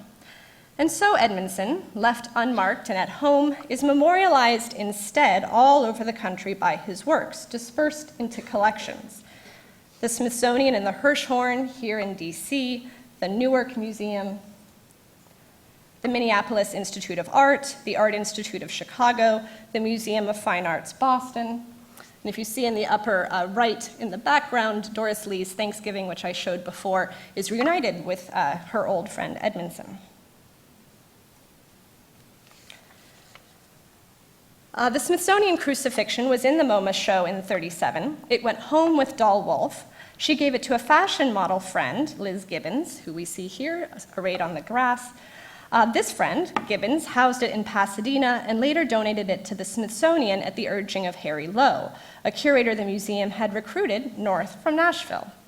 The itineraries of so many of Edmondson's works are like this, moving in fits and starts, binding together histories and sites and people. In his geographies, too, then, Edmondson yields a narrative ripe for a new materialist reading, and a transnational one. His works, objects in motion, however heavy, were gifted and trafficked through an international art world economy, and in so doing, they sutured together a host of social and material actors, the boats and the trains, the modernist photographers, the telegram wires, the Klansmen. But in 1937, talk was not about materialisms per se, either new or old. Instead, it veered toward primitivism, for instance, or sculpture's carve direct school. And then there was that outbreak of folk art fever. All of these cultural formations were crucial to the reception and circulation of Edmondson. They were all also anti-modern forms of modernism, meaning that they hearkened back in their visions forward. They all hearkened back to an exotic other, as especially in the case of primitivism, back to a return to art's supposed rudiments, as especially in the case of direct carving, and back to an era deferent to tradition, as especially in the case of folk art. These anti-modern modernisms hearkened back to something else too, a specific brand of romanticized artist, the against all odds kind of artist, called to make, but with individuality firmly in check, deferent to a web of pre-existing social and material conditions, Africa, say, or granite, or the enduring and plain-spoken tradition of American craft. All of these transnational discourses insisted on the local, and they paved the way for Edmondson. And they bear more than a passing resemblance to our current new materialisms. They were transnational in the geographic sweep of their circulation, as is the new materialisms, and they were transnational also in their very ethos, espousing a worldview in which specifically humble and local artistry loomed large, ditto again the new materialisms. These were and are a set of powerful and highly mobile ideas, ideas with legs. Ideas, we might also say, with wheels. These intellectual discourses were more than words, they were conveyances, forces that mobilized artists and whole bodies of work, moving them into art historical visibility, and so also around the world, into collections, shows, picture books. It is the power of all this cultural movement, the thrust of all these internationally circulating ideas, that brought Edmondson onto the international art world stage. Edmondson, an artist who is otherwise an explicitly local kind of fellow.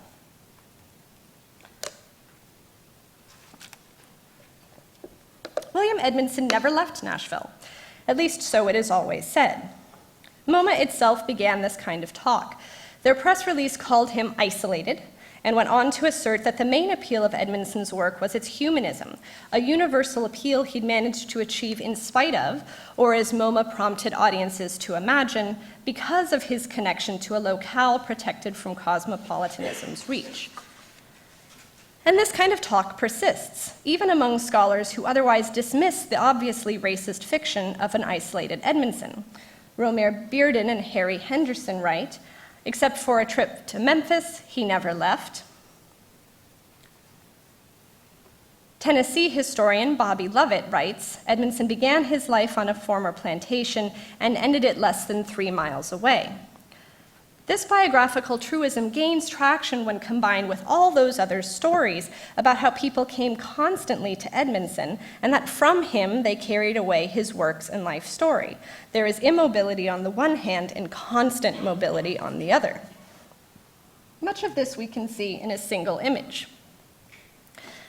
This photo, by Louise Dahlwolf, was the first to be reprinted widely along write-ups of his story. It's a busy photograph once you look at it.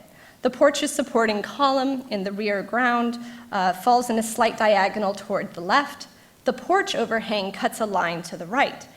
The angles made by forearm and bicep, stone plinth, and artist's lap zigzag acutely, and it's a darting eye that must slalom through. Given this, we depend on the erectness of Edmondson's torso. It's arguably the only plumb line in the pic.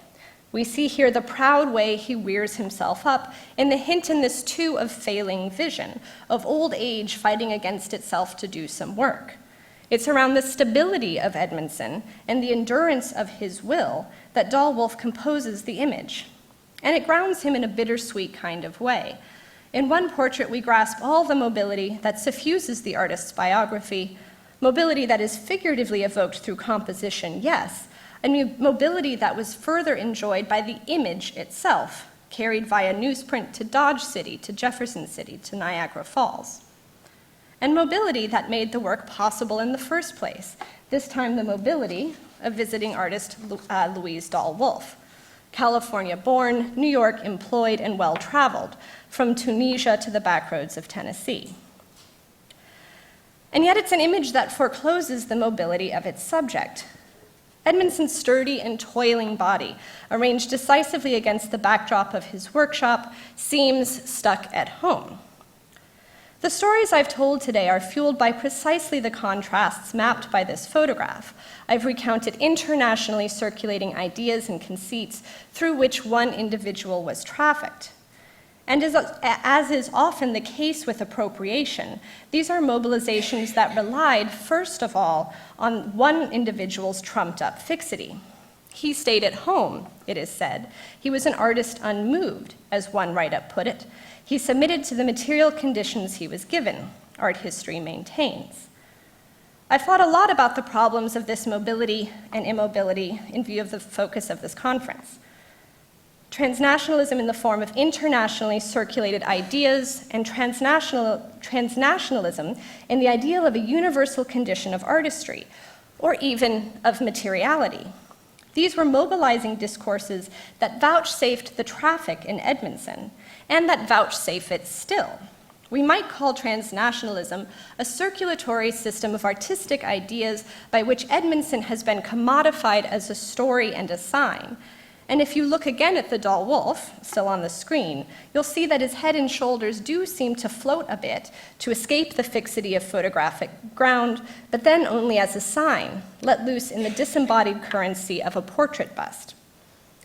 All these ideas produced a biography for Edmondson and a place for him in the canon, but they have never produced much by way of material benefits for Edmondson himself, an artist for whom penniless death and unmarked grave were almost foregone conclusions of his mythic construction, already well in progress as he lived. These cultural conveyances moved Edmondson around the world, except they also didn't move Edmondson at all. But let's try this. In a handful of Nashville's black cemeteries, more than a dozen grave sites are still marked by Edmondson's monuments. The only things that still remain are the headstones. Figural embellishments are all gone. You see here a work from the early 70s that show the loss of some of the birds from the two other more recent photographs by me. This is because of the many circulatory forces that I've already discussed and because of the market forces that came with them, carrying those mourning doves away. On the underside of this bird, we see composite cement that's been cracked away. And on the top of this tombstone, we see a hole into which the base of a sculpture once fit. But the tombstone markers, they still stand. Looking at these monuments, we might see a way to revalue the biographical trope of never leaving, instead as a politics of staying, a model, and I borrow the name from Theaster Gates, for how to refold the map of transnationalism in ways that can account for all its scales, micro, macro, and all the material experiences in between. There is this monument, through which we can glimpse the silhouette of Edmondson's prized work, the geometric critter, and this one that evokes bird with top knot in the same broad strokes way. Through these stones, art historians have also squinted to see even further afield, all the way through to Brancusi and to Noguchi. With eyesight more nearly trained, we read the names of women, born in Edmondson's generation, the first to begin their lives after slavery. There are Jenny and Joseph Freenham, whose headstone bears the characteristic rough stone pattern of Edmondson's hand, a texturing of the quarried surface that serves wryly as a trompe-l'oeil evocation of rock. There is this one in the extreme right-hand corner, which I call the bone marker, which we know only through Edward Weston's photographs. For me, it recalls a famous set of African-American grave markers in Sunbury, Georgia, famous because they are said to revive West African practices and forms, and famous thanks to a slim volume of New Deal ethnography called Drums and Shadows. If the sinuous carvings from Sunbury made by Cyrus Bowens recall the bone monuments of West Africa, as Drums and Shadows asserted, and Robert Ferris Thompson later did also, perhaps the same might be said of this piece by Edmondson.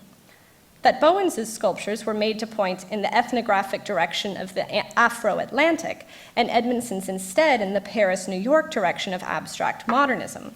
Well, this is a difference that may be little more than an accident of bureaucratic circumstance, of the compasses those New Deal managers happened to carry. and I don't propose we make a choice. Instead, in the works of both men, as in all artworks, we see the gathering of forces both local and supralocal, both far and near. When we look at the stones that stayed, we see Edmondson, and we also see Euro-American modernism. We see Black Nashville and West Africa. We see the Paris that produced Brancusi, and the Paris Edmondson learned about from Hirsch, up in the parlor on Acland. And we see Africa in both of those sites too, of course, in Brancusi's atelier and in Hirsch's front hall. We see Edmondson the artist, and we see the caste oppressions imposed by another Edmondson, the slave owner from whom the artist got his name. We see shades of the Nashville Parthenon and hints of ancient Egypt, other acknowledged influences on the artist's oeuvre. And it is not so much an exercise of smoking gun correlation that I propose with any of this, but instead an effort to abolish scale entirely and to refocus our attention, as a matter of fact, more concretely on particular materials and particular lives, all of which coalesce networks differently and in defiance of easy polarities.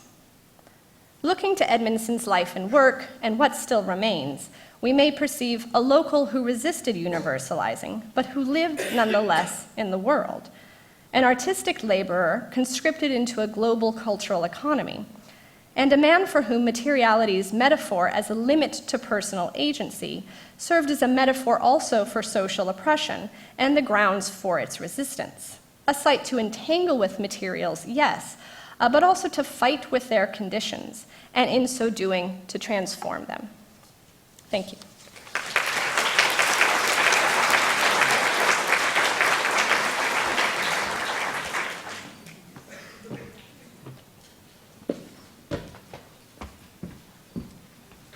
Okay, and then for our final speaker, we'll be turning away from the Jennifers. Although I thought about inviting Jenny Greenhill to be on this panel, just because that would have been interesting. But we will instead be hearing from a speaker who does not just write about things, but also, we might say, writes with things as a curator. Ethan Lasser is the Theodore E. Stebbins Jr. Curator of American Art and the head of the Division of European and American Art at the Harvard Art Museums. Lasser's curatorial and scholarly work focuses on questions of art making across multiple media. His recent exhibitions and publications have considered the relationship between contemporary artists and their tools, the craft of industrial production, and the ideas about making that are at stake in John Singleton Copley's iconic portrait of Paul Revere. Lasser has recently reinstalled the Harvard Art Museum's American collections in a non-nationalist way, and he'll be sharing with us some of the questions and challenges that this has brought to the fore. Please welcome Ethan Lasser.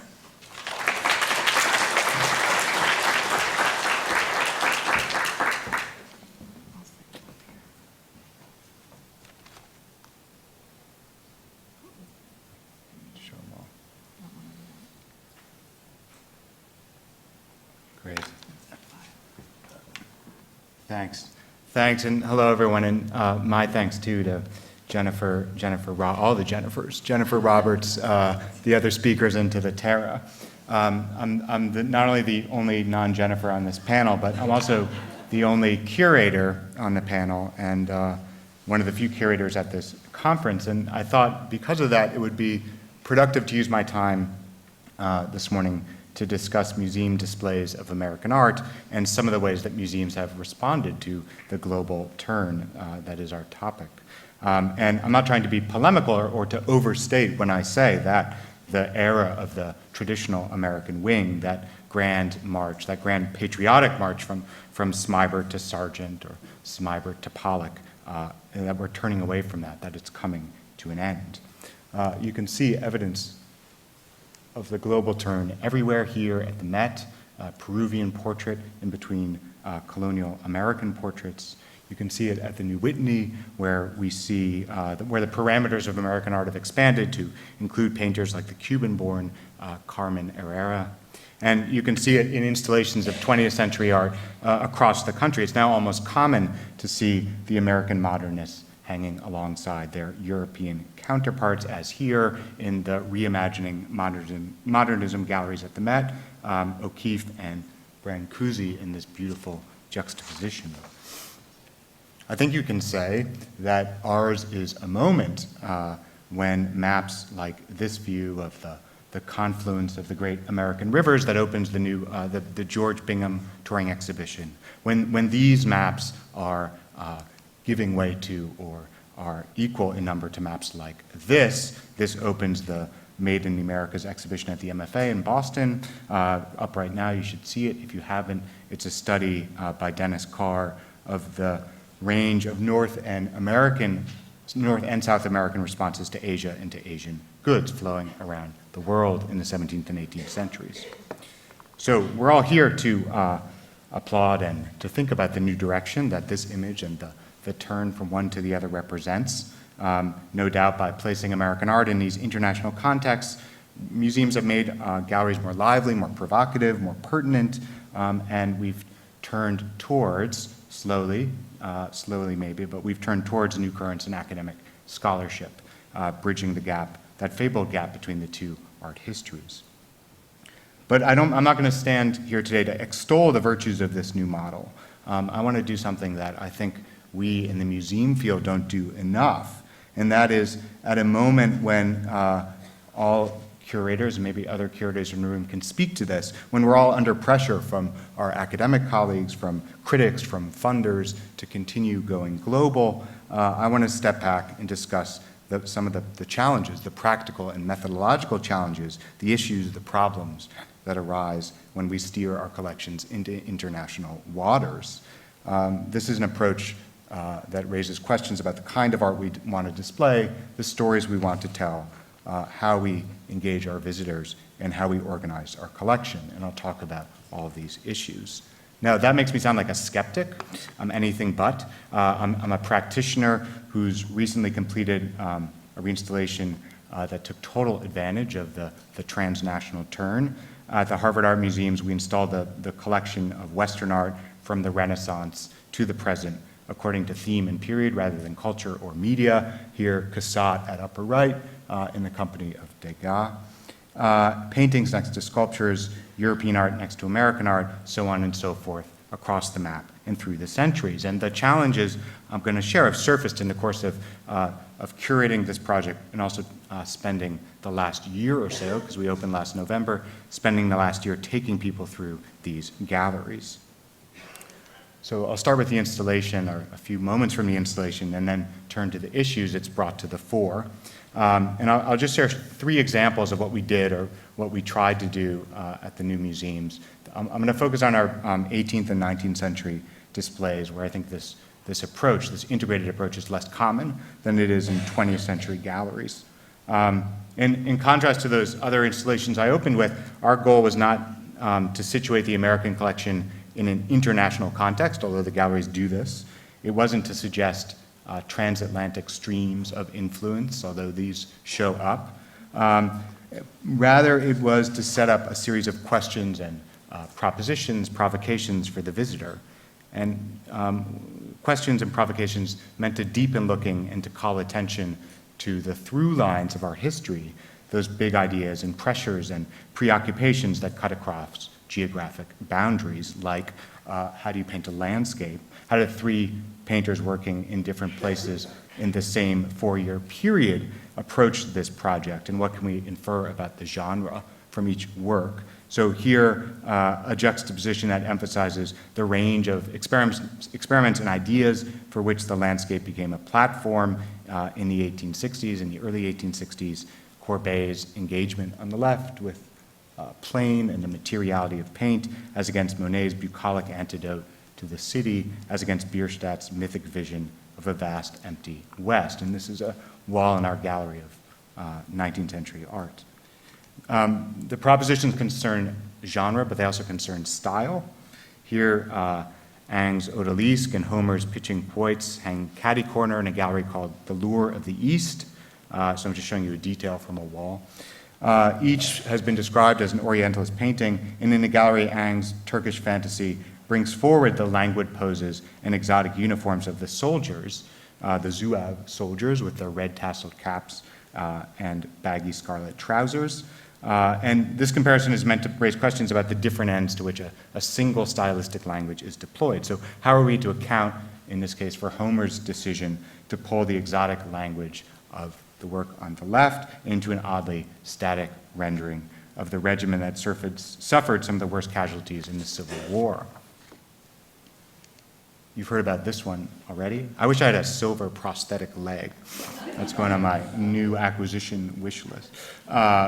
Paintings are not the protagonists in all of our stories. This case stands in the center of the Arts in the Atlantic World Gallery, a British silver Monteith, not quite maybe as esoteric as a prosthetic silver leg. It's a form for chilling wine glasses for the deck arts junkies in the room. So you put your glass wine glass stem in the groove, you put ice in the bowl, and you have your punch.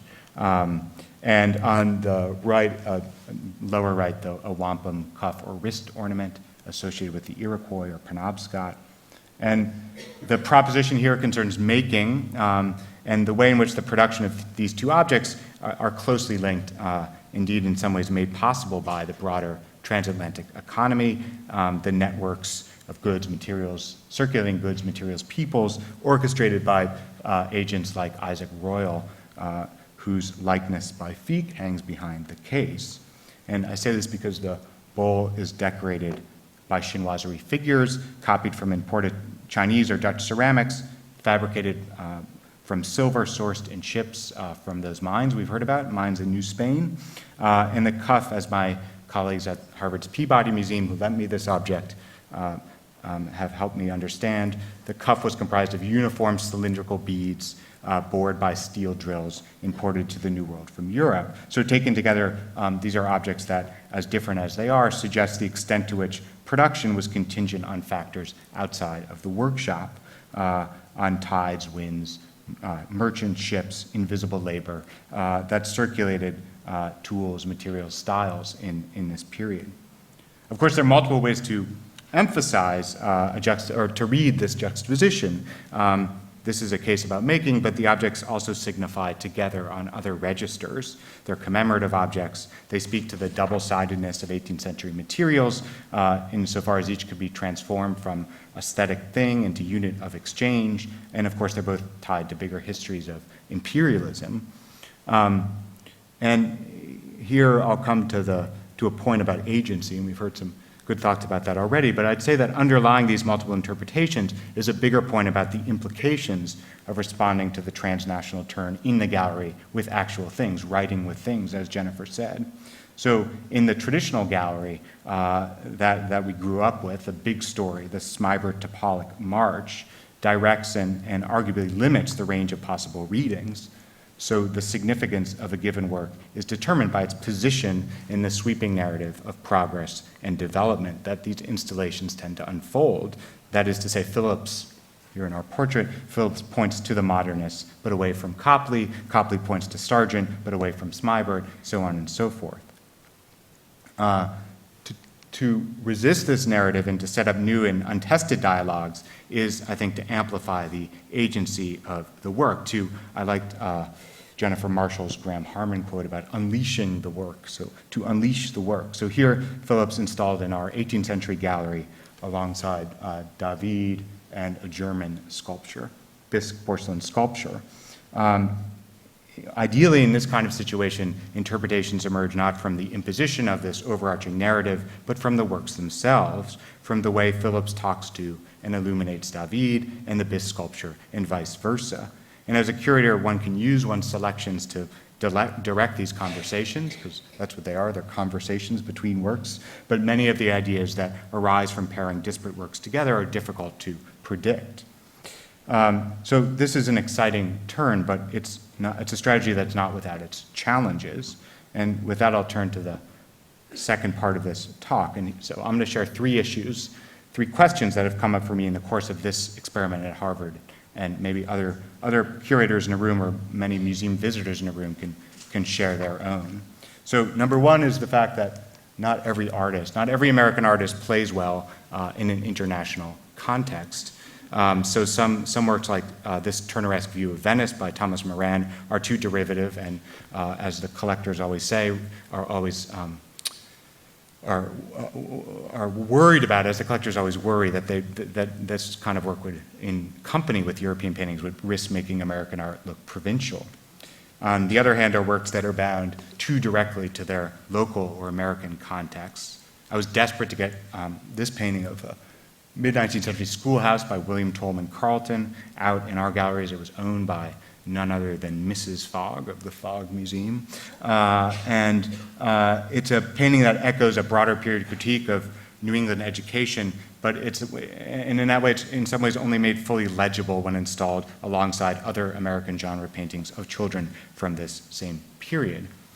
And just as works like this are hard to integrate into a kind of global gallery, so too are certain important threads in the story of American art history. So I always emphasize the transatlantic, transpacific leanings of a given artist. I never brought up the Hudson River School, the 10th Street Studio, or the Aid. The bigger point is that, a work in this collection, the bigger point is that while we celebrate the global turn for reviving certain artists and bringing long-neglected objects to the fore, out comes, say, Cuban furniture in that MFA show that I mentioned, out comes Japanese-American painters, all a positive development, but we need to acknowledge that this approach risks sending an equal number of artists out of fashion and into the basement. And we need to find ways to keep building knowledge and interests in these artists, or we will be guilty of the same kind of exclusionary tendencies, limiting view that we critique in our predecessors' work. Here we are back to Homer and Ingres as they appear in the gallery, alongside Harnett and Rodin. And next question for me is the question of the museum visitor. Who are we designing our galleries for? As experts, we all find this kind of hang, I hope we all find this kind of hang refreshing, I certainly do. And the reason I do is because it's so different from the familiar story that the hang works against, from the foil. Homer and Ingres feels fresh and provocative to me because I know Homer, I've seen Homer displayed so many times alongside Eakins. But the question is, what if you are not so deeply entrenched in the narrative from which the global turn turns away?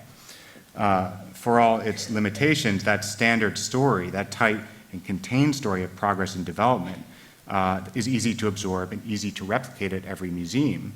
And as a visitor with limited knowledge, as we all were once, it didn't take long to master this story to determine where every artist fit, right? These hangs were ready for flashcards. They were ready for timelines. And as we move away from the story, we need to acknowledge that we're removing an easy foothold. We're removing a way in.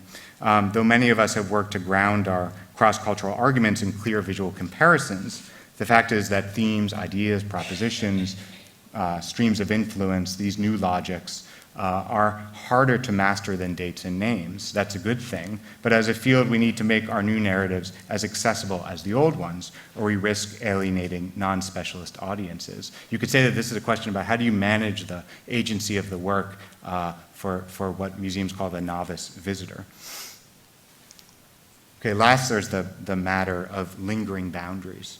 At Harvard, we define the international context as Europe and America. Other museums are organized hemispherically. And these cross-cultural moves throw the boundaries that persist into relief and call their validity into question. So at my museum, way down the hall under that green exit sign, that's where the Asian collections are. You see that scroll hanging under the exit sign, barely visible there at the end of the hall. So what would it look like to truly go global, to link together East and West and bridge the different wings of the building? And I know that's happening out there. I think the question is, how do you build the kind of expertise that kind of integration requires? So it's not just a kind of dabbling. And beyond this, dabbling in other cultures. Beyond this, what would it look like to bring together works that are dispersed across different institutions to connect the collections of anthropology museums, natural history museums, art museums in the same spaces? Those are questions, that last question about merging collections, that is questions that are central to my current exhibition project, which I'll say a word about here in closing. And I know some people in the audience have know this project and have helped on it. So thanks to all of them. This is very much a shared endeavor.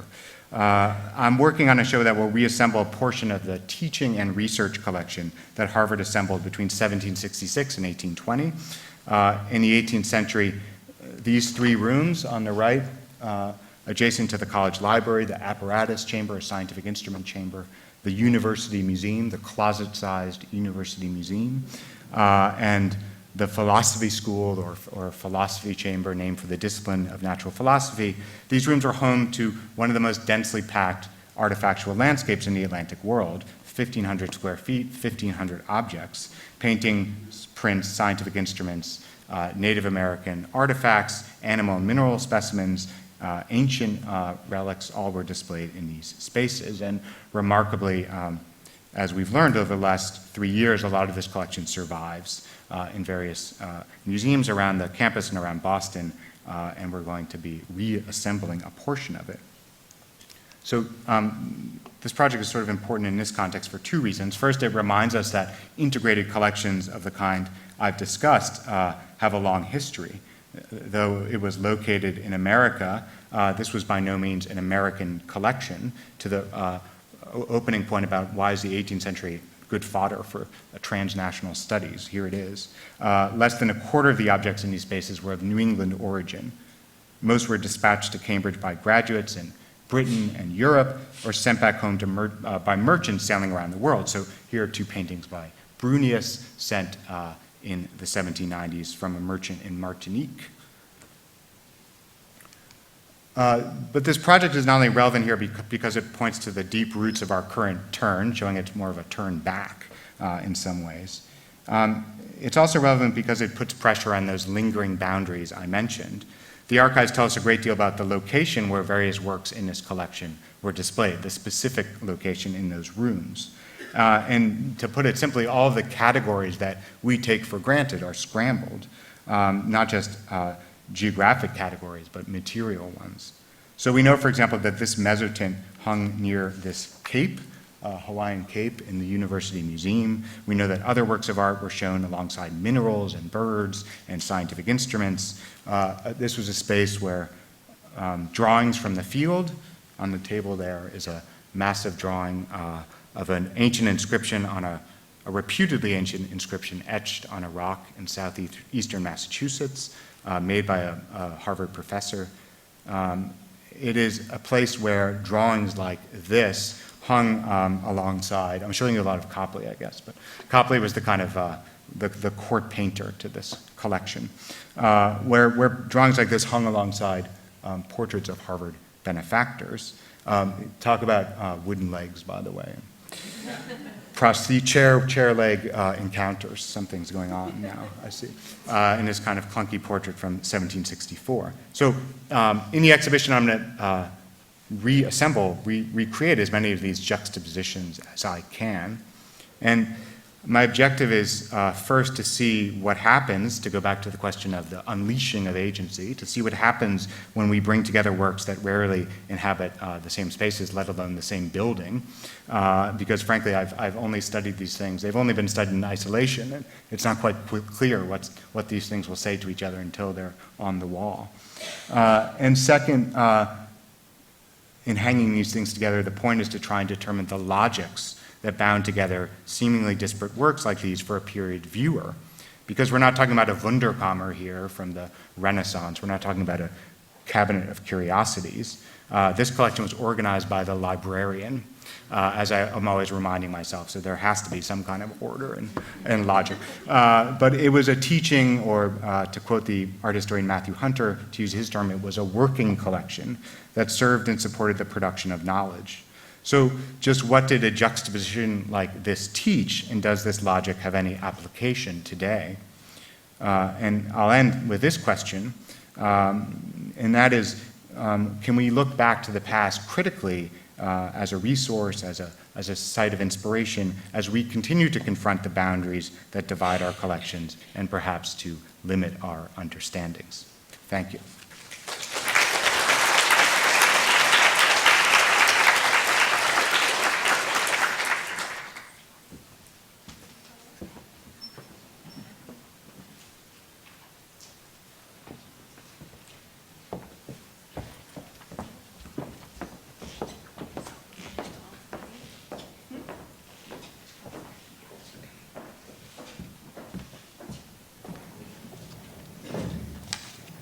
So I don't get to sit down for this, but, okay, so thank you so much to all of our speakers. One of the things that I often think about material studies is that it's a kind of study that forces you to contend with the real limits of space and material and time. And I thought that was especially vivid in Ethan's talk. When you have to put bulky objects in a building that's sitting on extremely expensive real estate, you're forced to really see the sacrifices that have to come along with new paradigms of thinking.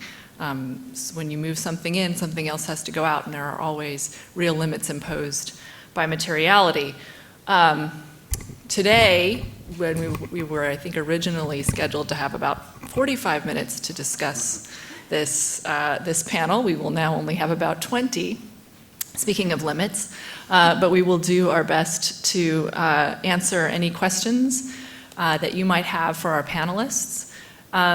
So we have until a little before 12:30, which is about 20 minutes. So I would just like to go right ahead and get to any audience questions that may be simmering out there. Yes? Yes, I think we need microphones for questions, right, Amelia? Because we're webcasting. So this is a question about the Edmondson. Okay. And you showed that stone dove that still has its concrete base and alluded to the market, which I assume was kind of a polite way of saying that it was stolen. And so I'm wondering if there's a future journey in the future of that object in terms of its repatriation, because with that stone base, that concrete base or tenon that's on it, it shouldn't be that hard to find out where it should go. Right, and it's a tricky series of provenance stories with Edmondson for what you're bringing up. And that particular bird is in the collection of a gallery and listed as not for sale. So I think that's the compromise ethics that has been landed at for that particular object. Many of them are gone because of some looting, but many are gone also because of sort of proactive removals from families who saw that these objects were suddenly sculptures, so that they would take them into their home to to have them as monuments more internally to protect them, and also to sort of reclaim them as works of art for the home. So there's not a single story. There is grave robbing, but there's also sort of familial self-repatriation in that sense. And I think it's an important part of the story to track and be ethically aware of, even as it also does a lot of mythical work for the Edmondson story too, that he's an artist without a grave, but whose gravestones were looted. There's a lot of sort of myth that gets built around that. But it's a very vexed sort of ethical situation, and a hard one to be in the cemetery and witness. Tombstones down, tombstones shaved, and so on. Just as equally, there are ethical problems around the collection of his works, not just from gravestones, but from Black neighborhoods in the 60s and 70s after the boom of sort of bicentennial interest in American folk art, particularly Black folk art, as it got to be canonized in the late 70s and early 80s. Driving through Black neighborhoods and going hunting for Edmondsons got to be sport from a number of collectors who would offer sort of paltry amounts to Black owners of Edmondson works, former neighbors, go home and insure them for 5 figures. So this is also part of the sort of perpetually troubling narrative of Edmondson's collection stories. Jennifer, when you got to two Jennifers, Jennifer Marshall, when you got to the point about in the cemetery with Edmondson, it occurred to me that there's a very interesting counterpoint, antithesis, maybe foil within Nashville when it comes to Edmondson, going back to the previous century, and that's Adelicia Ackland, who was the richest woman in the United States at the end of the Civil War, managed to get her cotton through the blockade to the market in England, and was rooted in Nashville, built Belmont Mansion, was bringing in sculpture, marble sculpture from her grand tour to Nashville, filling her mansion, with works by Randolph Rogers, Joseph Mosher, was buried in Mount Olivet Cemetery in a grand mausoleum with Joseph Mosher's Perry. Long lost, long believed to be lost. It's in her crypt. You can see it through the bars. So locked in her crypt with this sculpture, This is great. yeah, so here you've got these two, one figure white, wealthy, one black, poor, one bringing in, one having his work taken away, the other, buried with her work, take it out of my cold dead hands, locked in with her work, and the other having his work stolen from the cemetery. So just thought maybe that's just something to bring up as a possible, I don't know, prologue, epilogue, footnote, but it struck me as being very related. Minutia, I think, is part of the working habit of people working in material culture. It's like the more nubbiness, the better. Did you say the last name was Acklin? Acklin, Adelicia Acklin, and I've got photos of her crypt in Mount Olivet I'm happy to share with you. I mentioned that Hirsch lives on Acklin Ave, and my friend said, oh, cut the Acklin part. That's what I'm glad I did. Her mansion is now Belmont University. Yes, right. Yeah. Very important. Thank you. Oh, hi. Thank you guys very much. My name's Adrienne Childs. Ethan, I wanted to know how far up does the exhibition, the new installation go? Does it go to the 20th century? And did you include any African American artists from the collection? And how does that kind of fit into the other tensions and kind of potential reformations that you're envisioning? Yeah, that's a great question. I mean, we go all the way to the present, and I think there's probably more African American artists in the 20th century galleries. I think of our huge Cary James Marshall painting, for example. And some of the, for me in general, that moment, the late 20th century, is just better suited to these kind of, well, easier to integrate in some ways. I often think about, we saw a Dave pot, and as you know, like I'm a big Dave guy, and I often think about where would that object have gone if it could have been included. Yeah, if I had no hints to the crowd. If I had one, and how do you tell his story? How do you tell? The closest we got to talking about histories of slavery was in that Atlantic World Gallery, where we show merchants in portraiture and show that the silver object and the wampum objects were moving, and allude to the way that people were moving too. But the answer is identity of the maker wasn't really part of the story. I mean, we were much more focused on kind of putting the works first and putting the works together. My question is also for Ethan.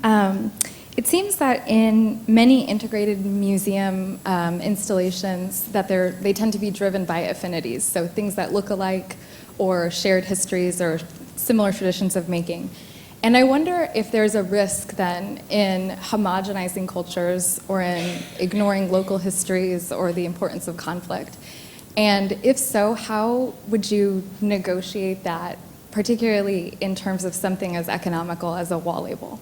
Yeah, that's so great. I mean, I think that is that's become part of the strategy, right? And it goes, and I'm guilty of this. I mean, or I did it, like putting a Harnett still life next to the odalisque, because the play of the body's serpentine shape equals the daggers. I should have shown you that slide. But the formal parallels become a way of kind of, A, justifying this integration, and B, trying to convince ourselves that no, we're totally accessible to people who don't know art. You can just see the comparison. I'm critiquing my own rhetoric here. So I think we need to balance the mission of the museum space, which is to make these visual arguments, right? The best hangs don't need a label. They just speak, as I always say. Like, the best hangs are the art history 101 slide comparison, and you get it even if you're not listening to the professor. Not that happens. But, so I think the risk, though, is that you're limiting you're limiting your readings to simply formal ones, right? And you're ignoring everything that you're talking about. That's probably hard, frankly, to integrate into the wall label at all. So I think the best installations might be those that attempt to balance the visual parallels or to push past that kind of, what can be a kind of reductive juxtaposition style to put things together that actually don't look alike at all, right? This is the bowl and the wampum. It was meant to kind of arrest and confuse and get someone to actually read what I took a year to write, right? And I think that's the opposite strategy that can be effectively deployed. I think it's my turn. Thank you. That was an amazing panel. I have probably too big of a question, but I was just sort of noticing already sort of some tensions maybe around the different ways that we deploy transnationalism, in particular as a research methodology today. Because it seems like on the one hand, transnationalism seems to suggest sort of value added, right? It can turn our attention to forms of connectedness and entanglement that are very real and that kind of restore the richness to objects that is already embedded in their material form. But also the very possibility that's, I think, very real about transnationalism invoking displacement, decontextualization, maybe even dispossession. And I thought this came out especially in Jennifer Marshall's turn to the phrase a politics of sort of a politics of the local, politics of staying, I think was the phrase that you used, that suggested maybe that that there are sort of specifically local contexts that need to be attended to in relation to the predominance of transnationalism, both as a historical event or process, but also as a methodology. So I was just wondering if any of you could speak to that. And maybe one last note, that it seemed like this maybe tension for me really actually came out as a question when I was looking at the punch bowl next to the wampum, right? Because it seems to sort of both make some things visible and other things less so. Thanks. I'm looking at my notes from Cécile's talk. I think I will defer to her wisdom to think about, these ideas about a transnational turn that's been so productive for the field to sort of shake us out of our parochialisms also come historically at the time of, sort of a neoliberal globalization that has across it all sorts of uneven accesses to power and to capital and to culture. So I think that that sort of historical coincidence of an academic attention and the investment of capital is not insignificant and something that should sort of chasten us to pay attention to encounters as unequal, as negotiated, as local at certain points. That you could sort of look at every local and see global currents resolve there. And this is sort of classic diaspora studies too, right? Like once things move around the globe, when they coalesce at a point, they rearrange them differently. And it's those differences that I think, that's something I was trying to get to, and I think would help allow the transnational turn to not repeat the problems of globalization, but to sort of critique them, let's say, on the ground. Yeah, I mean, I would add to that too, that we're sort of coming, in many ways, we're coming to transnationalism from a notion of a Black Atlantic, or coming to it from sort of studies that also allow for the subaltern or the diaspora or groups that aren't necessarily represented. And so I think there is a great sort of theoretical language out there that we can use to put the wampum bowl and the whatchamacallit? What's that big silver thing? Monteith, there we go. I should know.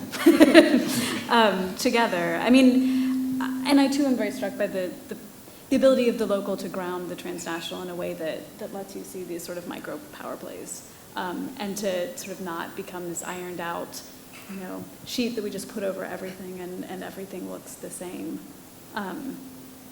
I'm also struck, and particularly I thought Ethan did this really well too, that I study dead white people, and yet somehow I managed to construct them as underdogs, and I don't know how I do that, and maybe it's just my own sort of personal apparatus for understanding people, but I do think it's interesting that we have kind of now a new cast of characters who are emerging, who are subaltern, who are different, and finding ways to identify with them and to make their things speak. I think as scholars, we know how to do that already in some ways. Yeah, I mean, for me, this goes back to Adrian's question as well about the local, the identity gets pushed away. And, you know, it's like in a museum, and writing with objects is such a nice way to frame it, because it, as you say, points to the limits that we almost erased the map entirely, right? And putting these things together, and their Frenchness or Americanness became less important than their position or their relevance to the bigger proposition. And you know, it's hard to do both, but I think probably in retrospect, a more balanced approach, say, would have been, museologically speaking, more effective. Say if we had, you know, done a room about kind of global approaches to landscape, and then done a room about like New York 1850. Here's what happened. Or, I don't know. That might be my next strategy.